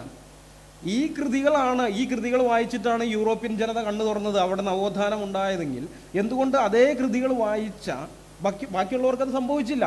അവിടെ വരണ്ടേ നവോത്ഥാനം ആദ്യം? അവിടെ ഒന്നും വരാതെ എന്തുകൊണ്ട് യൂറോപ്പിൽ മാത്രം വന്നു? ഇങ്ങനെ ഈ നവോത്ഥാനത്തിൻ്റെ പിതൃത്വം ഏറ്റെടുക്കാൻ വേണ്ടി ഇവർ നടക്കുമ്പോൾ നമുക്ക് ചില ചോദ്യങ്ങൾ അവരോട് ചോദിക്കാനുണ്ട്, അവർ ഉത്തരം പറയേണ്ടതുണ്ട്. കാരണം ഈ ഗ്രന്ഥങ്ങൾ ലാറ്റിനിലേക്ക് തർജ്ജമ ചെയ്ത് കൊടുക്കുന്നതിന് തൊട്ട് മുമ്പ് അറബിയിലാണല്ലോ ഉണ്ടായിരുന്നത്, അറബിയിലും പെർഷ്യനിലും. അപ്പോൾ എന്തുകൊണ്ട് ഇസ്ലാമിക രാജ്യങ്ങളിൽ ഒന്നിലും നവോത്ഥാനം ഉണ്ടായില്ല? ഇത് അറബി ഗ്രന്ഥമായിട്ടിരിക്കുമ്പോൾ ഇസ്ലാമിക രാജ്യങ്ങളിലുള്ളവർ ഇത് അറബി ഇത് വായിച്ചുകൊണ്ടിരിക്കുമ്പോൾ അവർക്ക് ആർക്കും എന്തും അങ്ങനെ ഒരു തോന്നൽ വന്നില്ല, നവോത്ഥാനം ഉണ്ടായില്ല. ഇനി ബാക്കി ഇസ്ലാമിക രാജ്യങ്ങളൊക്കെ വിട്, യൂറോപ്പ് തന്നെ എടുക്കുക. യൂറോപ്പിലാണല്ലോ തുർക്കിയിൽ എന്താ നവോത്ഥാനം വന്നില്ല? അവിടെയുള്ളവർ ഇത് വായിച്ചിട്ടുണ്ടല്ലോ, ഈ കൃതികൾ വായിച്ചല്ലോ, തുർക്കിയിലും വന്നില്ല. എന്താ പറഞ്ഞേ? എന്തുകൊണ്ടാണ് യൂറോപ്പിലെ ഓരോ പ്രാദേശിക ഭാഷകളിലേക്കും ബൈബിൾ പരിഭാഷകൾ വന്നതിന് ശേഷം മാത്രം ഈ നവോത്ഥാനം ഉണ്ടായത്? എന്തുകൊണ്ടാണ് അങ്ങനെ വന്നത്? അല്ലെങ്കിൽ വേറെ വിധത്തിലും ചോദിക്കുക, എന്തുകൊണ്ട് ബൈബിൾ ഈ പ്രാദേശിക ഭാഷകളിലേക്ക് പരിഭാഷപ്പെടുത്തുന്നതിന് മുമ്പ് യൂറോപ്പിൽ നവോത്ഥാനം വരാതിരുന്നത്? സത്യസന്ധമായിട്ട് ഇതിന് നമ്മൾ ഉത്തരം അന്വേഷിച്ചാൽ മനസ്സിലാകും. ബൈബിളാണ്, ബൈബിൾ പരിഭാഷ അത് ഭയങ്കരമായിട്ട് സ്വാധീനിച്ചിട്ടുണ്ട്. ജനത്തെ സ്വാധീനിച്ചിട്ടുണ്ട്. ജനത്തിൻ്റെ ജീവിത രീതിയിൽ മാറ്റം വന്നിട്ടുണ്ട്. ജനങ്ങൾ മാനസാന്തരപ്പെട്ടിട്ടുണ്ട്. ഈ വ്യവസായ വിപ്ലവത്തിൻ്റെ ഒക്കെ പുറകിലെ കാരണം അതാണ്. മാർക്സ് വെബർ അതിനെക്കുറിച്ച് എഴുതിയിട്ടുണ്ട്. അതായത് യൂറോപ്പിലെ ജനം മാനസാന്തരപ്പെട്ട് കഴിഞ്ഞപ്പോൾ അവർ മദ്യപിക്കുന്നത് നിർത്തി, ചൂത് കളിക്കുന്നത് നിർത്തി. ഫലം എന്താണ്? അവരധ്വാനിക്കുന്ന പണം അവരെ വീട്ടിലെത്താൻ തുടങ്ങി. അതിന് മുമ്പ് ഈ കിട്ടുന്ന പണം കൂലി വാങ്ങിക്കഴിഞ്ഞിട്ടുണ്ട്, ചൂതാട്ട കേന്ദ്രത്തിൽ പോകുന്നു, അവിടെ ചൂതാടി തീർക്കുന്നു. മദ്യഷാപ്പിലേക്ക് അല്ലെങ്കിൽ അങ്ങനെ മദ്യവിൽപ്പനശാലകളിലേക്ക് പോകുന്നു, വെള്ളമടിച്ച് കളയുന്നു. പക്ഷേ ജനം മാനസാന്തരപ്പെട്ടപ്പോൾ ഇതൊക്കെ നിർത്തി കഴിഞ്ഞപ്പോൾ അവരുടെ കയ്യിൽ സമ്പാദ്യം ഉണ്ടാവാൻ തുടങ്ങി. അപ്പോൾ ഓഹരി വിപണി, പല ആളുകളും പല കാര്യങ്ങളും ചെയ്യാൻ തുടങ്ങി. കുറച്ച് പേര് കയ്യിൽ സ്വന്തമായിട്ട് പണം ഉണ്ടാവാൻ തുടങ്ങി കഴിഞ്ഞപ്പോൾ ചെറുകിട ബിസിനസ്സുകൾ, നേരത്തെ മറ്റേ വിൻഡ് മില്ലും അതുപോലെ വാട്ടർ വീലിൻ്റെ കാര്യമൊക്കെ കാണിച്ചല്ലോ ഇവിടെ. ഈ വാട്ടർ വീലുകൾ ഇന്നും നിലനിൽക്കും, നൂറ്റാണ്ടുകളായിട്ടുള്ളത് ഇന്നും അവിടെ നിലനിൽക്കുന്നുണ്ട് പലതും. അതെങ്ങനെയാണെന്ന് വെച്ച് കഴിഞ്ഞാൽ ഒരാൾക്കത് ചെയ്യാനുള്ള ഇതില്ല, നല്ല പണച്ചെലവുണ്ട്. അപ്പോൾ കുറേ ആളുകൾ ചേർന്നൊരു സൊസൈറ്റി ഉണ്ടാക്കുകയാണ്. സൊസൈറ്റി ഉണ്ടാക്കിയിട്ട് ആ സൊസൈറ്റിയുടെ ഇതായിട്ട് ഒരു വാട്ടർ വീല് അല്ലെങ്കിൽ ഒരു വിൻഡ് മില്ല് അവിടെ ഇതാക്കുന്നു. പിന്നെ ആ സൊസൈറ്റിയിൽ അംഗങ്ങൾ മാറി വരും, ഓരോ തലമുറയിലും മാറി വരും. ആ സൊസൈറ്റിക്ക് ഇപ്പോഴും നിലനിൽക്കുന്നുണ്ട്. അവിടെ വരുന്ന ലാഭവും സൊസൈറ്റിയിലെ അംഗങ്ങൾ തുല്യമായിട്ട് ഉപയോഗിച്ചെടുക്കുന്നു. അപ്പോൾ ഇങ്ങനെയുള്ള പല കാര്യങ്ങളും ചെയ്തു. അതുപോലെ ഈ ഷെയർ മാർക്കറ്റിൽ പണം നിക്ഷേപിക്കുന്നത്, അതിന് മുമ്പൊക്കെ ഷെയർ മാർക്കറ്റിൽ, അവിടെ യൂറോപ്യൻ ഷെയർ മാർക്കറ്റിൽ പണം നിക്ഷേപിച്ചിരുന്നതെന്ന് പറഞ്ഞു കഴിഞ്ഞാൽ ഈ മദ്യ കമ്പനികളിലാണ് അതിൻ്റെ ഓഹരികളാണ്. കാരണം അത് ലാഭമാണ്, ഒരിക്കലും പൊട്ടിപ്പൊളിയില്ല, 100% ലാഭം കിട്ടുന്ന ഉറപ്പാണ്. അതുകൊണ്ട് എല്ലാവരും ഈ മദ്യത്തിൻ്റെ ഷെയറുകൾ എടുത്തിരുന്നു, മദ്യ കമ്പനികളുടെ. പക്ഷേ ഈ ഇത് വന്നു കഴിഞ്ഞപ്പോൾ, ജനങ്ങൾ മാനസാന്തരപ്പെട്ട് കഴിഞ്ഞപ്പോൾ അവരെന്ത് ചെയ്തു? അവർ മദ്യപിക്കില്ല എന്ന് മാത്രമല്ല, മദ്യത്തിൻ്റെ കമ്പനി അതിൻ്റെ ഓണറാവുന്നത് ശരിയല്ല, അവർ ഷെയർ എടുത്തില്ല. പകരം അവർ മറ്റ് കമ്പനികളിൽ പണം മുടക്കാൻ തുടങ്ങി, മറ്റ് കമ്പനികളിൽ. അപ്പോൾ പല ആളുകളും ആ സമയത്ത് പുതിയ ആശയമായിട്ട് വരുന്നു, പക്ഷെ മൂലധനമില്ല.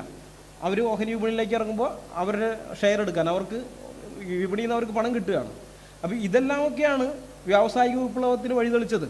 ബൈബിൾ ഒരു പ്രധാന ഘടകമായിട്ട് അവിടെ നിൽക്കുന്നുണ്ട്, ജനങ്ങളെ മാനസാന്തരത്തിലേക്ക് നയിച്ചതിൻ്റെ അനന്തരഫലം. ഇത് മാർക്സ് വെബർ, അദ്ദേഹം സാമൂഹ്യശാസ്ത്രത്തിൻ്റെ പിതാവ് എന്നറിയപ്പെടുന്നത്, 4 പേരാണ് അതിന് സാമൂഹ്യശാസ്ത്രത്തിൻ്റെ പിതാവായിട്ട് അറിയപ്പെടുന്നത്. അതിലൊരാളാണ് മാർക്സ് വെബർ. അപ്പോൾ അദ്ദേഹം ഇത് വളരെ വ്യക്തമായിട്ട് എഴുതിയിട്ടുള്ള കാര്യങ്ങളാണ്. അപ്പോൾ ഈ ഞാൻ പറഞ്ഞു വന്നത്, ഇങ്ങനെയൊക്കെയുള്ള പല ചരിത്ര യാഥാർത്ഥ്യങ്ങളും നമ്മുടെ മുമ്പാകെ നിൽക്കെ ഇതിനെല്ലാം നിഷേധിച്ചുകൊണ്ടാണ് ഈ ടീമുകൾ വന്നിട്ട് പറയുന്നത്, ഇവർ അറബികൾ കുറേ പുസ്തകങ്ങൾ അങ്ങോട്ടേക്ക് തർജ്ജമ ചെയ്ത് കൊടുത്തു, ഉടനെ അവിടെ നവോത്ഥാനം പൊട്ടിവിടണം എന്നും പറഞ്ഞുകൊണ്ട്. ഇത് മദ്രസയിലല്ല പഠിപ്പിക്കുന്നത്, അത് നമ്മൾ ശ്രദ്ധിക്കണം. മദ്രസയിലല്ല ഇതൊക്കെ പഠിപ്പിക്കുന്നത്, സെക്യുലർ വിദ്യാഭ്യാസ സ്ഥാപനങ്ങളിലാണ്. നമ്മുടെ നികുതി പണം കൊണ്ട് നമ്മുടെ കുട്ടികളെ അവരുടെ അജണ്ട അടിച്ചേൽപ്പിക്കുകയാണ് നമ്മുടെ കുട്ടികളുടെ തലച്ചോറിനുള്ളിലേക്ക്. എതിർക്കപ്പെടേണ്ടതാണ്, ഇത്തരം പാഠപുസ്തകങ്ങൾ പിൻവലിക്കപ്പെടേണ്ടതാണ്. പിന്നെ അതിനകത്ത് ഇവർ ചില പണ്ഡിതന്മാരുടെ പേരുകളൊക്കെ കൊടുത്തിട്ടുണ്ട്. ഈ +1 പാഠപുസ്തകത്തിനകത്ത് ഇബ്നു മുഖഫ് അവിസന്ന അല്ലെങ്കിൽ ഇബ്നു സീന, ഇബ്നു റഷ്ദ്, ജരീർ അൽ തബരി, അൽ ഇദ്രിസി, അൽ ഗവാർസ്മി, ഹുനൈൻ ഇബ്നു ഇഷാഖ്, ജാബിർ ഇബ്നു ഹയ്യാൻ എന്നൊക്കെയുള്ള ചില പണ്ഡിതന്മാരുടെ പേരുകൾ. അപ്പോൾ ഇതിൽ ഈ ജരീർ അൽ തബരിയെ എടുക്കാം. അദ്ദേഹത്തിന് നേരെ കൊടുത്തിരിക്കുന്നത് ചരിത്രം എന്നുള്ളതാണ്. അദ്ദേഹം ഒരു ചരിത്രകാരനായിട്ടാണ് അദ്ദേഹത്തെ വെച്ചിരിക്കുന്നത്. അദ്ദേഹം ഒരു ചരിത്രകാരനാണോ എന്ന് ചോദിച്ചാൽ അല്ല എന്ന് പറയാൻ പറ്റുമൊന്നുമില്ല. പക്ഷേ ഏത് സെക്യുലർ ചരിത്രകാരനാണോ? അല്ല, അദ്ദേഹം ഇസ്ലാമിക ചരിത്രകാരനാണ്. അദ്ദേഹത്തിൻ്റെ മതപരമായ ആവശ്യത്തിന് വേണ്ടിയിട്ട് മുഹമ്മദിൻ്റെ ചരിത്രവും പിന്നെ മുഹമ്മദിന് ശേഷമുള്ള സ്വഹാബിമാരുടെയൊക്കെ ചരിത്രം അദ്ദേഹം രേഖപ്പെടുത്തി വെച്ചു. തികച്ചും മതപരമായ ആവശ്യത്തിന് വേണ്ടി മതഗ്രന്ഥമായിട്ട് എഴുതി വെച്ചതാണ്. അങ്ങനെയുള്ള ആളെയാണ് ചരിത്രകാരനായിട്ട് വയ്ക്കുന്നത്, ഇവർ ഇവിടെ കൊണ്ടുവച്ചിരിക്കുന്നത്. പല ആളുകളും മതപരമായ ആവശ്യത്തിന് വേണ്ടി ഇങ്ങനെ പല പുസ്തകങ്ങളും എഴുതിയിട്ടുണ്ട്, അവരുടേതായ നേതാവിൻ്റെയൊക്കെ ചരിത്രം മറ്റുമൊക്കെ എഴുതി വെച്ചിട്ടുണ്ട്. ഇപ്പം ഉദാഹരണത്തിന് ബൈബിളിൽ നിന്ന് ലൂക്കോസിനെ എടുക്കാം. ലൂക്കോസ് യേശുക്രിസ്തുവിൻ്റെ ചരിത്രം എഴുതിയിട്ടുണ്ട്. ലൂക്കോസിൻ്റെ സുവിശേഷം യേശുക്രിസ്തുവിൻ്റെ ചരിത്രമാണ്. അത് കഴിഞ്ഞതിന് ശേഷം ക്രൈസ്തവ സഭയുടെ ആദ്യത്തെ ചരിത്രകാരനും അദ്ദേഹമാണ്, അപ്പോസ്തല പ്രവൃത്തികൾ. അപ്പോൾ ഇദ്ദേഹം മതപരമായ ആവശ്യത്തിന് വേണ്ടിയിട്ടാണ് അത് എഴുതിയിരിക്കുന്നത്. ജനങ്ങൾ, വിശ്വാസികൾ, ക്രൈസ്തവ വിശ്വാസികൾ ഇതറിയാൻ വേണ്ടിയ തികച്ചും മതപരമായ ആവശ്യത്തിന് വേണ്ടി. എന്ന് വെച്ചിട്ട് നമ്മൾ ആരെങ്കിലും ഇദ്ദേഹത്തെ ചരിത്രകാരൻ, ഒരു സെക്യുലർ ചരിത്രകാരൻ്റെ ലിസ്റ്റിൽ കൊണ്ടുപോയിട്ട് ഇദ്ദേഹത്തെ വയ്ക്കുമോ നമ്മൾ ലൂക്കോസിനെ? നമ്മളൊരിക്കലും ചെയ്യില്ല. നമ്മൾ പറയും സഭാചരിത്രകാരനാണെന്ന് പറയും, ഒന്നാമത്തെ സഭാചരിത്രകാരൻ എന്ന് പറയും. അതാണ് സത്യസന്ധമായ സമീപനം. അപ്പോൾ ഇവർക്ക് വേണമെങ്കിൽ ഇസ്ലാമിക ചരിത്രം എന്ന് എഴുതാം, അത് ചെയ്തിട്ടില്ല, പകരം ചരിത്രം. അപ്പോൾ നമ്മുടെ കുഞ്ഞുങ്ങൾ വിചാരിക്കുന്നത് എന്താണ്? ഒരു സെക്യുലർ ചരിത്രകാരൻ. അങ്ങനെ ഒരു ചരിത്രം അവിടെ ഉണ്ടായിട്ടില്ല. സെക്യുലർ ചരിത്രം എന്നൊക്കെ പറയുന്നൊരു സംഗതി ഇസ്ലാമിക ലോകത്ത് ഉണ്ടായിട്ടില്ല. അതൊക്കെ പാശ്ചാത്യരാണ് അങ്ങനെയുള്ള ഇത് കൊണ്ടുവരുന്നത്, അവിടെ കൊണ്ടുവന്നിട്ട് ചരിത്രം എഴുതുന്നത്. അല്ലാണ്ട് അവരെപ്പോഴുന്നത് അവരുടെ മതപരമായ ആവശ്യത്തിന് വേണ്ടിയിട്ടാണ്. അപ്പോൾ മതപരമായ ആവശ്യങ്ങൾക്ക് വേണ്ടി എഴുതുന്നവരെ പോലും ഇവർ ചരിത്രകാരനൊക്കെ ആയിട്ട് ഇവിടെ വെച്ചിരിക്കുന്നത്. ഇനി ഈ തബരിയുടെ നിങ്ങൾ നോക്കണം. തബരി എന്ന് പറയുന്നത് മുഹമ്മദ് മരിച്ച നൂറ്റാണ്ടുകൾക്ക് ശേഷമാണ് ജനിക്കുന്നത് തന്നെ. അദ്ദേഹത്തിന് മുമ്പേ കഴിഞ്ഞു പോയ ആളുകൾ കേട്ടുകേൾവിയുടെ അടിസ്ഥാനത്തിൽ അദ്ദേഹം രേഖപ്പെടുത്തി വെച്ചത്. ലൂക്കോസ് അങ്ങനെയൊന്നുമല്ല. ലൂക്കോസ് ആ കാലഘട്ടത്തിൽ ജീവിച്ചിരുന്ന ആളാണ്. ദൃക്സാക്ഷികളിൽ നിന്ന് വിവരങ്ങൾ കൃത്യമായിട്ട് ചോദിച്ചറിഞ്ഞ ആളാണ്. മാത്രമല്ല അപ്പോസ്തല പ്രവൃത്തിയിലേക്ക് വരുമ്പോൾ പല കാര്യങ്ങൾ അദ്ദേഹം കൂടി ഉൾപ്പെട്ടതാണ്. കാരണം പലയിടത്തും കാണാം ഞങ്ങൾ എന്നുള്ള പ്രയോഗം. ഞങ്ങൾ എന്ന് പറയുമ്പോൾ എന്താണ്? ആ സംഭവം അദ്ദേഹം രചിക്കുന്ന ആ വിഷയത്തിൽ അദ്ദേഹം കൂടി ഉൾപ്പെട്ടിട്ടുണ്ട്. ദൃക്സാക്ഷിയാണ്. എത്ര അധികാരിയുമാണ് അദ്ദേഹത്തിൻ്റെ എഴുത്തുകൾ. എന്നിട്ട് പോലും നമ്മൾ എന്ത് ചെയ്യുന്നില്ല? അദ്ദേഹത്തെ സെക്യുലർ ചരിത്രകാരന്മാരെ ലിസ്റ്റിൽ കൊണ്ടുവയ്ക്കുന്നില്ല. നമ്മൾ സഭാചരിത്രകാരൻ എന്നുള്ള നിലയിൽ സുവിശേഷം എഴുതിയ ആൾ, പിന്നെ സഭാചരിത്രകാരൻ എന്നേ പറയുന്നുള്ളൂ. ഇതാണ് ഭൗതിക സത്യസന്ധത എന്ന് പറയുന്നത്, ഇൻ്റലക്ച്വൽ ഓണസ്റ്റി എന്ന് പറയുന്നത് അതാണ്. ഇനി ഇവരുടെ ഈ ലിസ്റ്റിലുള്ള മറ്റു പണ്ഡിതന്മാരുടെ അതും ബഹുരസമാണ്. ബാക്കിയുള്ള ഇതിനകത്തുള്ള പല പണ്ഡിതന്മാരും അവർ ജീവിച്ചിരുന്നതെന്ന് പറയുന്നത് ഇസ്ലാമിൻ്റെ സുവർണകാലം, ഗോൾഡൻ ഏജ് ഓഫ് ഇസ്ലാം എന്ന് പറയുന്ന ആ കാലഘട്ടത്തിൽ ജീവിച്ചിരുന്നവരാണ്.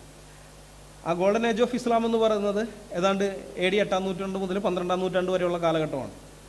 അത് മുതസല്ലികളുടെ കാലഘട്ടം കൂടിയാണ്. മുതസല്ലികൾ ഇസ്ലാമിനകത്തുള്ള ഒരു വിഭാഗമായിരുന്നു മുതസല്ലികൾ. ഇത് അവസാനത്തെ സഭാപിതാവായിരുന്ന ജോൺ ഓഫ് ഡമാസ്കസ്, അദ്ദേഹം മുസ്ലിങ്ങളോട് പല ചോദ്യങ്ങളും ചോദിച്ചു സംവാദത്തിൻ്റെ ഭാഗമായിട്ട്. അപ്പോൾ അതിലൊരു ചോദ്യമാണ് ഇസ്ലാമിനകത്ത് അള്ളാഹുവിൻ്റെ വചനത്തിൻ്റെ സ്ഥാനം എന്താണ് എന്നുള്ളത്. അതായത് അദ്ദേഹം പറഞ്ഞു, ഞങ്ങളെ സംബന്ധിച്ച്, ക്രിസ്ത്യാനികളെ സംബന്ധിച്ച് ഞങ്ങൾക്ക് 2 ദൈവവചനമുണ്ട്, എഴുതപ്പെട്ട ദൈവവചനവും എഴുതപ്പെടാത്ത ദൈവവചനവും. എഴുതപ്പെടാത്ത ദൈവവചനം സ്രഷ്ടാവാണ്, സ്വർഗത്തിൽ വസിക്കുന്നവനാണ്. എഴുതപ്പെട്ട ദൈവവചനം അത് സൃഷ്ടിയാണ്, അത് ഞങ്ങളുടെ കൈവശം ഇരിക്കുന്നു. അതിന് ആരംഭം അവസാനമുണ്ട്, അത് നിത്യമായതല്ല, അത് ഈ ഭൂമിയിൽ മാത്രം ഞങ്ങൾക്ക് ആവശ്യമുള്ളതാണ്. മരിച്ചു കഴിഞ്ഞാൽ അവിടെ ചെല്ലുമ്പോൾ ഈ പുസ്തകം അനുസരിച്ചല്ല ഞങ്ങൾ ജീവിക്കേണ്ടത്, ഇത് ഞങ്ങളുടെ ഈ ഭൂമിയിലത്തെ ആവശ്യത്തിന് വേണ്ടി മാത്രമുള്ളതാണ്. ഞങ്ങൾക്ക് 2 ദൈവവചനമുണ്ട്. പക്ഷെ നിങ്ങളെ സംബന്ധിച്ച് അങ്ങനെ ഒരു കൺസെപ്റ്റ് നിങ്ങൾക്കില്ലല്ലോ. അപ്പോൾ അള്ളാഹുവിൻ്റെ വചനത്തിൻ്റെ സ്ഥാനം എന്താണ്? അത് ചോദ്യം നമുക്ക് നിസ്സാരമായിട്ട് തോന്നും. പക്ഷേ 3 നൂറ്റാണ്ട് കാലത്തോളം ഇസ്ലാമിക ലോകത്ത് വളരെയധികം പ്രശ്നങ്ങൾ ഉണ്ടാക്കിയ ചോദ്യമാണ്. ഇന്നും അവർക്ക് അതിന് ഉത്തരവില്ല. കാരണം ഇത് സൃഷ്ടിയാണെന്ന് പറഞ്ഞാൽ, അള്ളാഹുവിൻ്റെ വചനം സൃഷ്ടിയാണെന്ന് പറഞ്ഞാലും ഇവർ പെടും, സൃഷ്ടിയല്ല എന്ന് പറഞ്ഞാലും പെടും. സൃഷ്ടിയല്ല എന്ന് പറഞ്ഞാൽ പിന്നെ സൃഷ്ടാവാണ്. സൃഷ്ടിയും സൃഷ്ടാവല്ല, അത് മൂന്നാമതൊന്നുമില്ല. അപ്പോൾ സൃഷ്ടിയല്ല എന്ന് പറഞ്ഞാൽ സൃഷ്ടാവാണ്. അങ്ങനെ വന്നു കഴിഞ്ഞാൽ പിന്നെ ഇവർ പറയുന്ന തൗഹീദ് പൊളിയും. അത് അള്ളാഹു ഏകൻ എന്നുള്ള ദൈവം ഏകനാണെന്ന് അവർ വിശ്വസിക്കുന്ന അതിൻ്റെ അള്ളാഹുവിൻ്റെ ഏകത്വം പൊളിയും. കാരണം അള്ളാഹു ഒരു സൃഷ്ടാവ്, അള്ളാഹുവിൻ്റെ വചനം വേറൊരു സൃഷ്ടാവ്, അവർ 2 സൃഷ്ടാക്കന്മാരായി. അപ്പോൾ അത് പൊളിയും. ഇനി അതല്ല, സൃഷ്ടിയാണെന്ന് പറഞ്ഞു കഴിഞ്ഞാൽ ഈ വചനം സൃഷ്ടിക്കപ്പെടുന്നതിന് തൊട്ട് മുമ്പ് വരെ അള്ളാഹുവിന് വചിക്കാനുള്ള കഴിവുണ്ടായിരുന്നില്ല, ഊമയായിരുന്നു. ഊമയായിരിക്കുന്ന ഒരാൾ ദൈവം എന്നൊക്കെ പറയുമ്പോൾ പെർഫെക്ഷൻ അല്ലേ? പെർഫെക്ഷൻ ഉണ്ടല്ലോ ദൈവത്തിനകത്ത്, പരിപൂർണത. ആ പൂർണ്ണതയില്ലല്ലോ, കാരണം ഊമനാണ്. അപ്പോൾ ഇതെങ്ങനെ ശരി? ഇതെങ്ങനെയായാലും പെടും. ഇത് ഭയങ്കര ബുദ്ധിമുട്ടുണ്ടാക്കിയതാണ്. അപ്പോൾ ഈ ചോദ്യത്തിന് ഉത്തരം പറയാൻ വേണ്ടി ഇസ്ലാമിക ലോകത്ത് പല ആളുകൾ ശ്രമിച്ചിട്ടുണ്ട്. അതിനു വേണ്ടിയിട്ട് പല കൂട്ടരും വന്നിട്ടുണ്ട്. അങ്ങനെ വന്ന ഒരു കൂട്ടരാണ് ഈ മുതസല്ലികൾ എന്ന് പറയുന്നത്. ഈ മുതസല്ലികൾ വരുന്നത് അവർ ലോജിക്കിനാണ് പ്രാധാന്യം കൊടുത്തിരുന്നത്. ലോജിക്കിൻ്റെ അടിസ്ഥാനത്തിലാണ് അവർ മറുപടി പറയാൻ ശ്രമിച്ചത്. അപ്പോൾ അതുകൊണ്ട് തന്നെ ആളുകൾക്കത് പെട്ടെന്ന് അത് കൊള്ളാം, നല്ല ഉത്തരമാണെന്ന് തോന്നുകയും ഇവർക്ക് ആൾക്കാരെ കിട്ടുകയും ചെയ്തു. പക്ഷേ കാലം കുറച്ചുകൂടി മുന്നോട്ട് പോയതോടെ മുതസല്ലികൾ പൂർണ്ണമായിട്ട് ലോജിക്കില്ല. അതിൽ അവരധികവും ഇവർ ഈ അറബികൾ യൂറോപ്പ് ആ സമയത്ത് തുറമാനമായിട്ട് ആക്രമിക്കുന്നുണ്ട്. അങ്ങനെ ആക്രമണത്തിൻ്റെ പല പ്രാവശ്യമുള്ള ആക്രമണത്തിൻ്റെ പ്രതികരണമാണ് വാസ്തവത്തിൽ കുരിശുദ്ധങ്ങൾ എന്ന് പറയുന്നത്. അതായത് കുരിശുദ്ധം ക്രിസ്ത്യാനികൾ ഇങ്ങോട്ട് കയറി ആക്രമിച്ചതല്ല, അത് പ്രതിരോധമാണ്, അത് വേറെ വിഷയം. അപ്പോൾ ഇങ്ങനെ ഗ്രീക്കിൽ യൂറോപ്പിനെ ആക്രമിക്കുമ്പോൾ അവിടെയുള്ള കുറേ പേരെ മതം മാറ്റുന്നുണ്ട്. പിന്നെ കുറേ പേരെ മതം മാറാൻ തയ്യാറാകാത്തവരെ അടിമകളായി പിടിച്ചുകൊണ്ട് വരുന്നുണ്ട്. ഇങ്ങനെ ഈ അടിമകളായി പിടിച്ചുകൊണ്ട് വന്ന ആളുകളിൽ നിന്നും മതം മാറി വന്ന ഇങ്ങനെയുള്ള യൂറോപ്യന്മാരിൽ നിന്നൊക്കെ ധാരാളം വിജ്ഞാനങ്ങൾ, അറിവുകൾ, തത്വജ്ഞാനം, ഫിലോസഫി പലതും ഇവർക്ക് കിട്ടുന്നുണ്ട്. അപ്പോൾ ഇതൊക്കെ ഈ മുതസല്ലികളെ വളരെയധികം സ്വാധീനിച്ചു. മുതസല്ലികൾ നോക്കിക്കഴിഞ്ഞ് കഴിഞ്ഞപ്പോൾ കുറേയും കൂടി ലോജിക്കലായിട്ട് സംസാരിക്കാൻ പറ്റുന്ന ഇതാണ്. ഈ ഗ്രീക്ക് ഫിലോസഫി വളരെ സഹായകരമാണ്. അങ്ങനെ ഇവർ ഗ്രീക്ക് ഫിലോസഫിയുടെ പുറകെ പോയി. ഇവർ ഖുർആൻ ഹദീസുകൾക്ക് ഒരു വിലയും കൊടുത്തില്ല. ഈ മുതസല്ലികളുടെ കാലഘട്ടത്തിലുണ്ടായിരുന്ന പ്രസിദ്ധനായ ഒരു വ്യക്തിയാണ് അൽ റാസി ഖുറാനെക്കുറിച്ചൊക്കെ പറഞ്ഞിരിക്കുന്നത് അത് കിഴവി കഥയാണെന്നാണ് പറഞ്ഞത്. ഈ അതായത് ഖദീജനെയാണ് ഉദ്ദേശിച്ചത് കിഴവി എന്ന് പറയുന്നത്. കാരണം മുഹമ്മദിനേക്കാളും പ്രായമുണ്ട്. അപ്പോൾ ഖദീജ പറഞ്ഞു കൊടുത്ത കഥകൾ എന്നുള്ള അർത്ഥത്തിലൊക്കെയാണ് അവരതിനെയൊക്കെ പുച്ഛിക്കുകയാണ് ചെയ്തത്. അല്ലാതെ പക്ക നമ്മളിന്ന് വിചാരിക്കുന്ന പോലെ യഥാർത്ഥ മുസ്ലിങ്ങളല്ല അവർ. എന്ന് വെച്ചാൽ കൾച്ചറൽ മുസ്ലിങ്ങൾ. ഇപ്പോൾ റിച്ചാർഡ് ഡോക്കിൻസ് നിരീശ്വരവാദിയാണ്, നമുക്കറിയാം. റിച്ചാർഡ് ഡോക്കിൻസ് തന്നെ സ്വയം വിശേഷിപ്പിക്കുന്നത് കൾച്ചറൽ ക്രിസ്ത്യാനി എന്നാണ്. ഞാൻ ഒരു കൾച്ചറൽ ക്രിസ്ത്യാനിയാണെന്ന് പുള്ളി പറയുന്നത്. അതിൻ്റെ അർത്ഥം പുള്ളി ദൈവവിശ്വാസിയാണെന്നാണോ? അല്ല, പുള്ളി നിരീശ്വരവാദിയാണ്. പക്ഷെ പുള്ളിയുടെ സാംസ്കാരിക പശ്ചാത്തലം പുള്ളി സ്വയം വിലയിരുത്തുന്നത് അല്ലെങ്കിൽ സ്വയം അടയാളപ്പെടുത്തുന്നത് ക്രിസ്ത്യാനിയായിട്ട് തന്നെയാണ്. ക്രൈസ്തവ മൂല്യങ്ങൾ തനിക്ക് പുറകിലുണ്ട്, തൻ്റെ ബാക്ക്ഗ്രൗണ്ട് ഉണ്ട് എന്ന് അദ്ദേഹം സമ്മതിക്കുന്നു. അതേപോലെ തന്നെ ഇവർ കൾച്ചറൽ മുസ്ലിങ്ങളാണ്, പേരുകൊണ്ട് മുസ്ലിങ്ങളാണ്, കൾച്ചറൽ മുസ്ലിങ്ങളാണ്. ഓക്കെ, പക്ഷേ ആ വിശ്വാസം എന്ന് പറയുന്നത് റിച്ചാർഡ് ഡോക്കിൻസിനെ പോലെ തന്നെ ഇതിനെയൊക്കെ പൂർണ്ണമായിട്ട് തള്ളിക്കളയുന്നതായിരുന്നത്.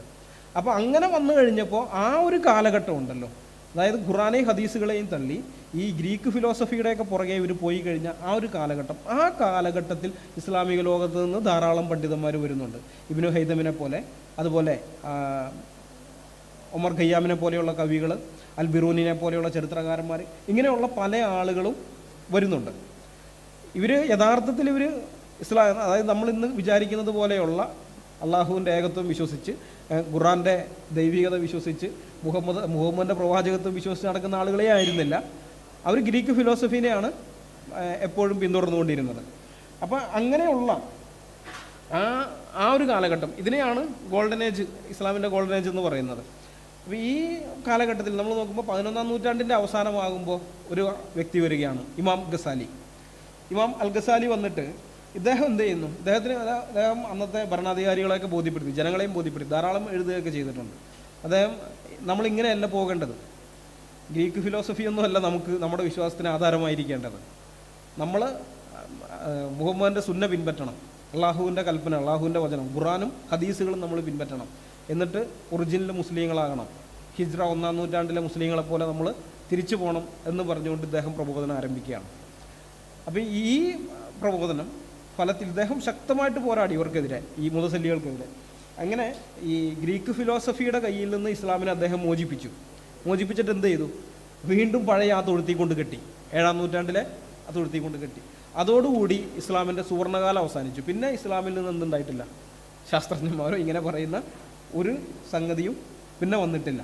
ഇത് അതുവരെ ഇസ്ലാമിക ലോകത്തുണ്ടായിരുന്ന അന്വേഷണത്വരയെ, അതുവരെ എന്ന് പറയുമ്പോൾ ആരംഭം മുതലേ ഉള്ളതല്ല കേട്ടോ, ഈ 8-ാം നൂറ്റാണ്ട് മുതലാണ്. അതായത് മുതസല്ലികളുടെ ആവിർഭാവം മുതൽ ഏതാണ്ട് ഒരു 3-3.5 നൂറ്റാണ്ട് കാലത്തോളം നിലനിന്നിരുന്ന ഇസ്ലാമിക ലോകത്തെ അന്വേഷണത്വരയെ, അവരുടെ ചോദ്യം ചോദിക്കാനുള്ള, ഒരു കാര്യം കേട്ട് കഴിഞ്ഞാൽ അതിൻ്റെ പുറകിലെ കാരണം എന്ത് എന്ന് ചോദിക്കുവാനുള്ള ആ അന്വേഷണത്വരയെ ഈ പുള്ളി ഇല്ലാതാക്കി കളഞ്ഞു. കാരണം ഈ പുള്ളി പറയുന്നത് എന്താണെന്ന് വെച്ച് കഴിഞ്ഞാൽ ഇസ്ലാമിക വിശ്വാസം അനുസരിച്ച് തന്നെയാണ്. മുഹമ്മദ് പറയുന്നുണ്ട്, ഒരു കുഞ്ഞ് ജനിക്കുന്നതിനെ കുറിച്ച് പറയുമ്പോൾ അവൻ അമ്മയുടെ ഉദരത്തിലായിരിക്കുന്ന സമയത്ത് തന്നെ 40 ദിവസം കഴിയുന്ന സമയത്ത് അവനിങ്ങനെ ഒരു മലക്ക് വരും, ഇങ്ങനെയൊക്കെ ചെയ്യും. പിന്നെ 40 ദിവസം കഴിയുമ്പോൾ വരും.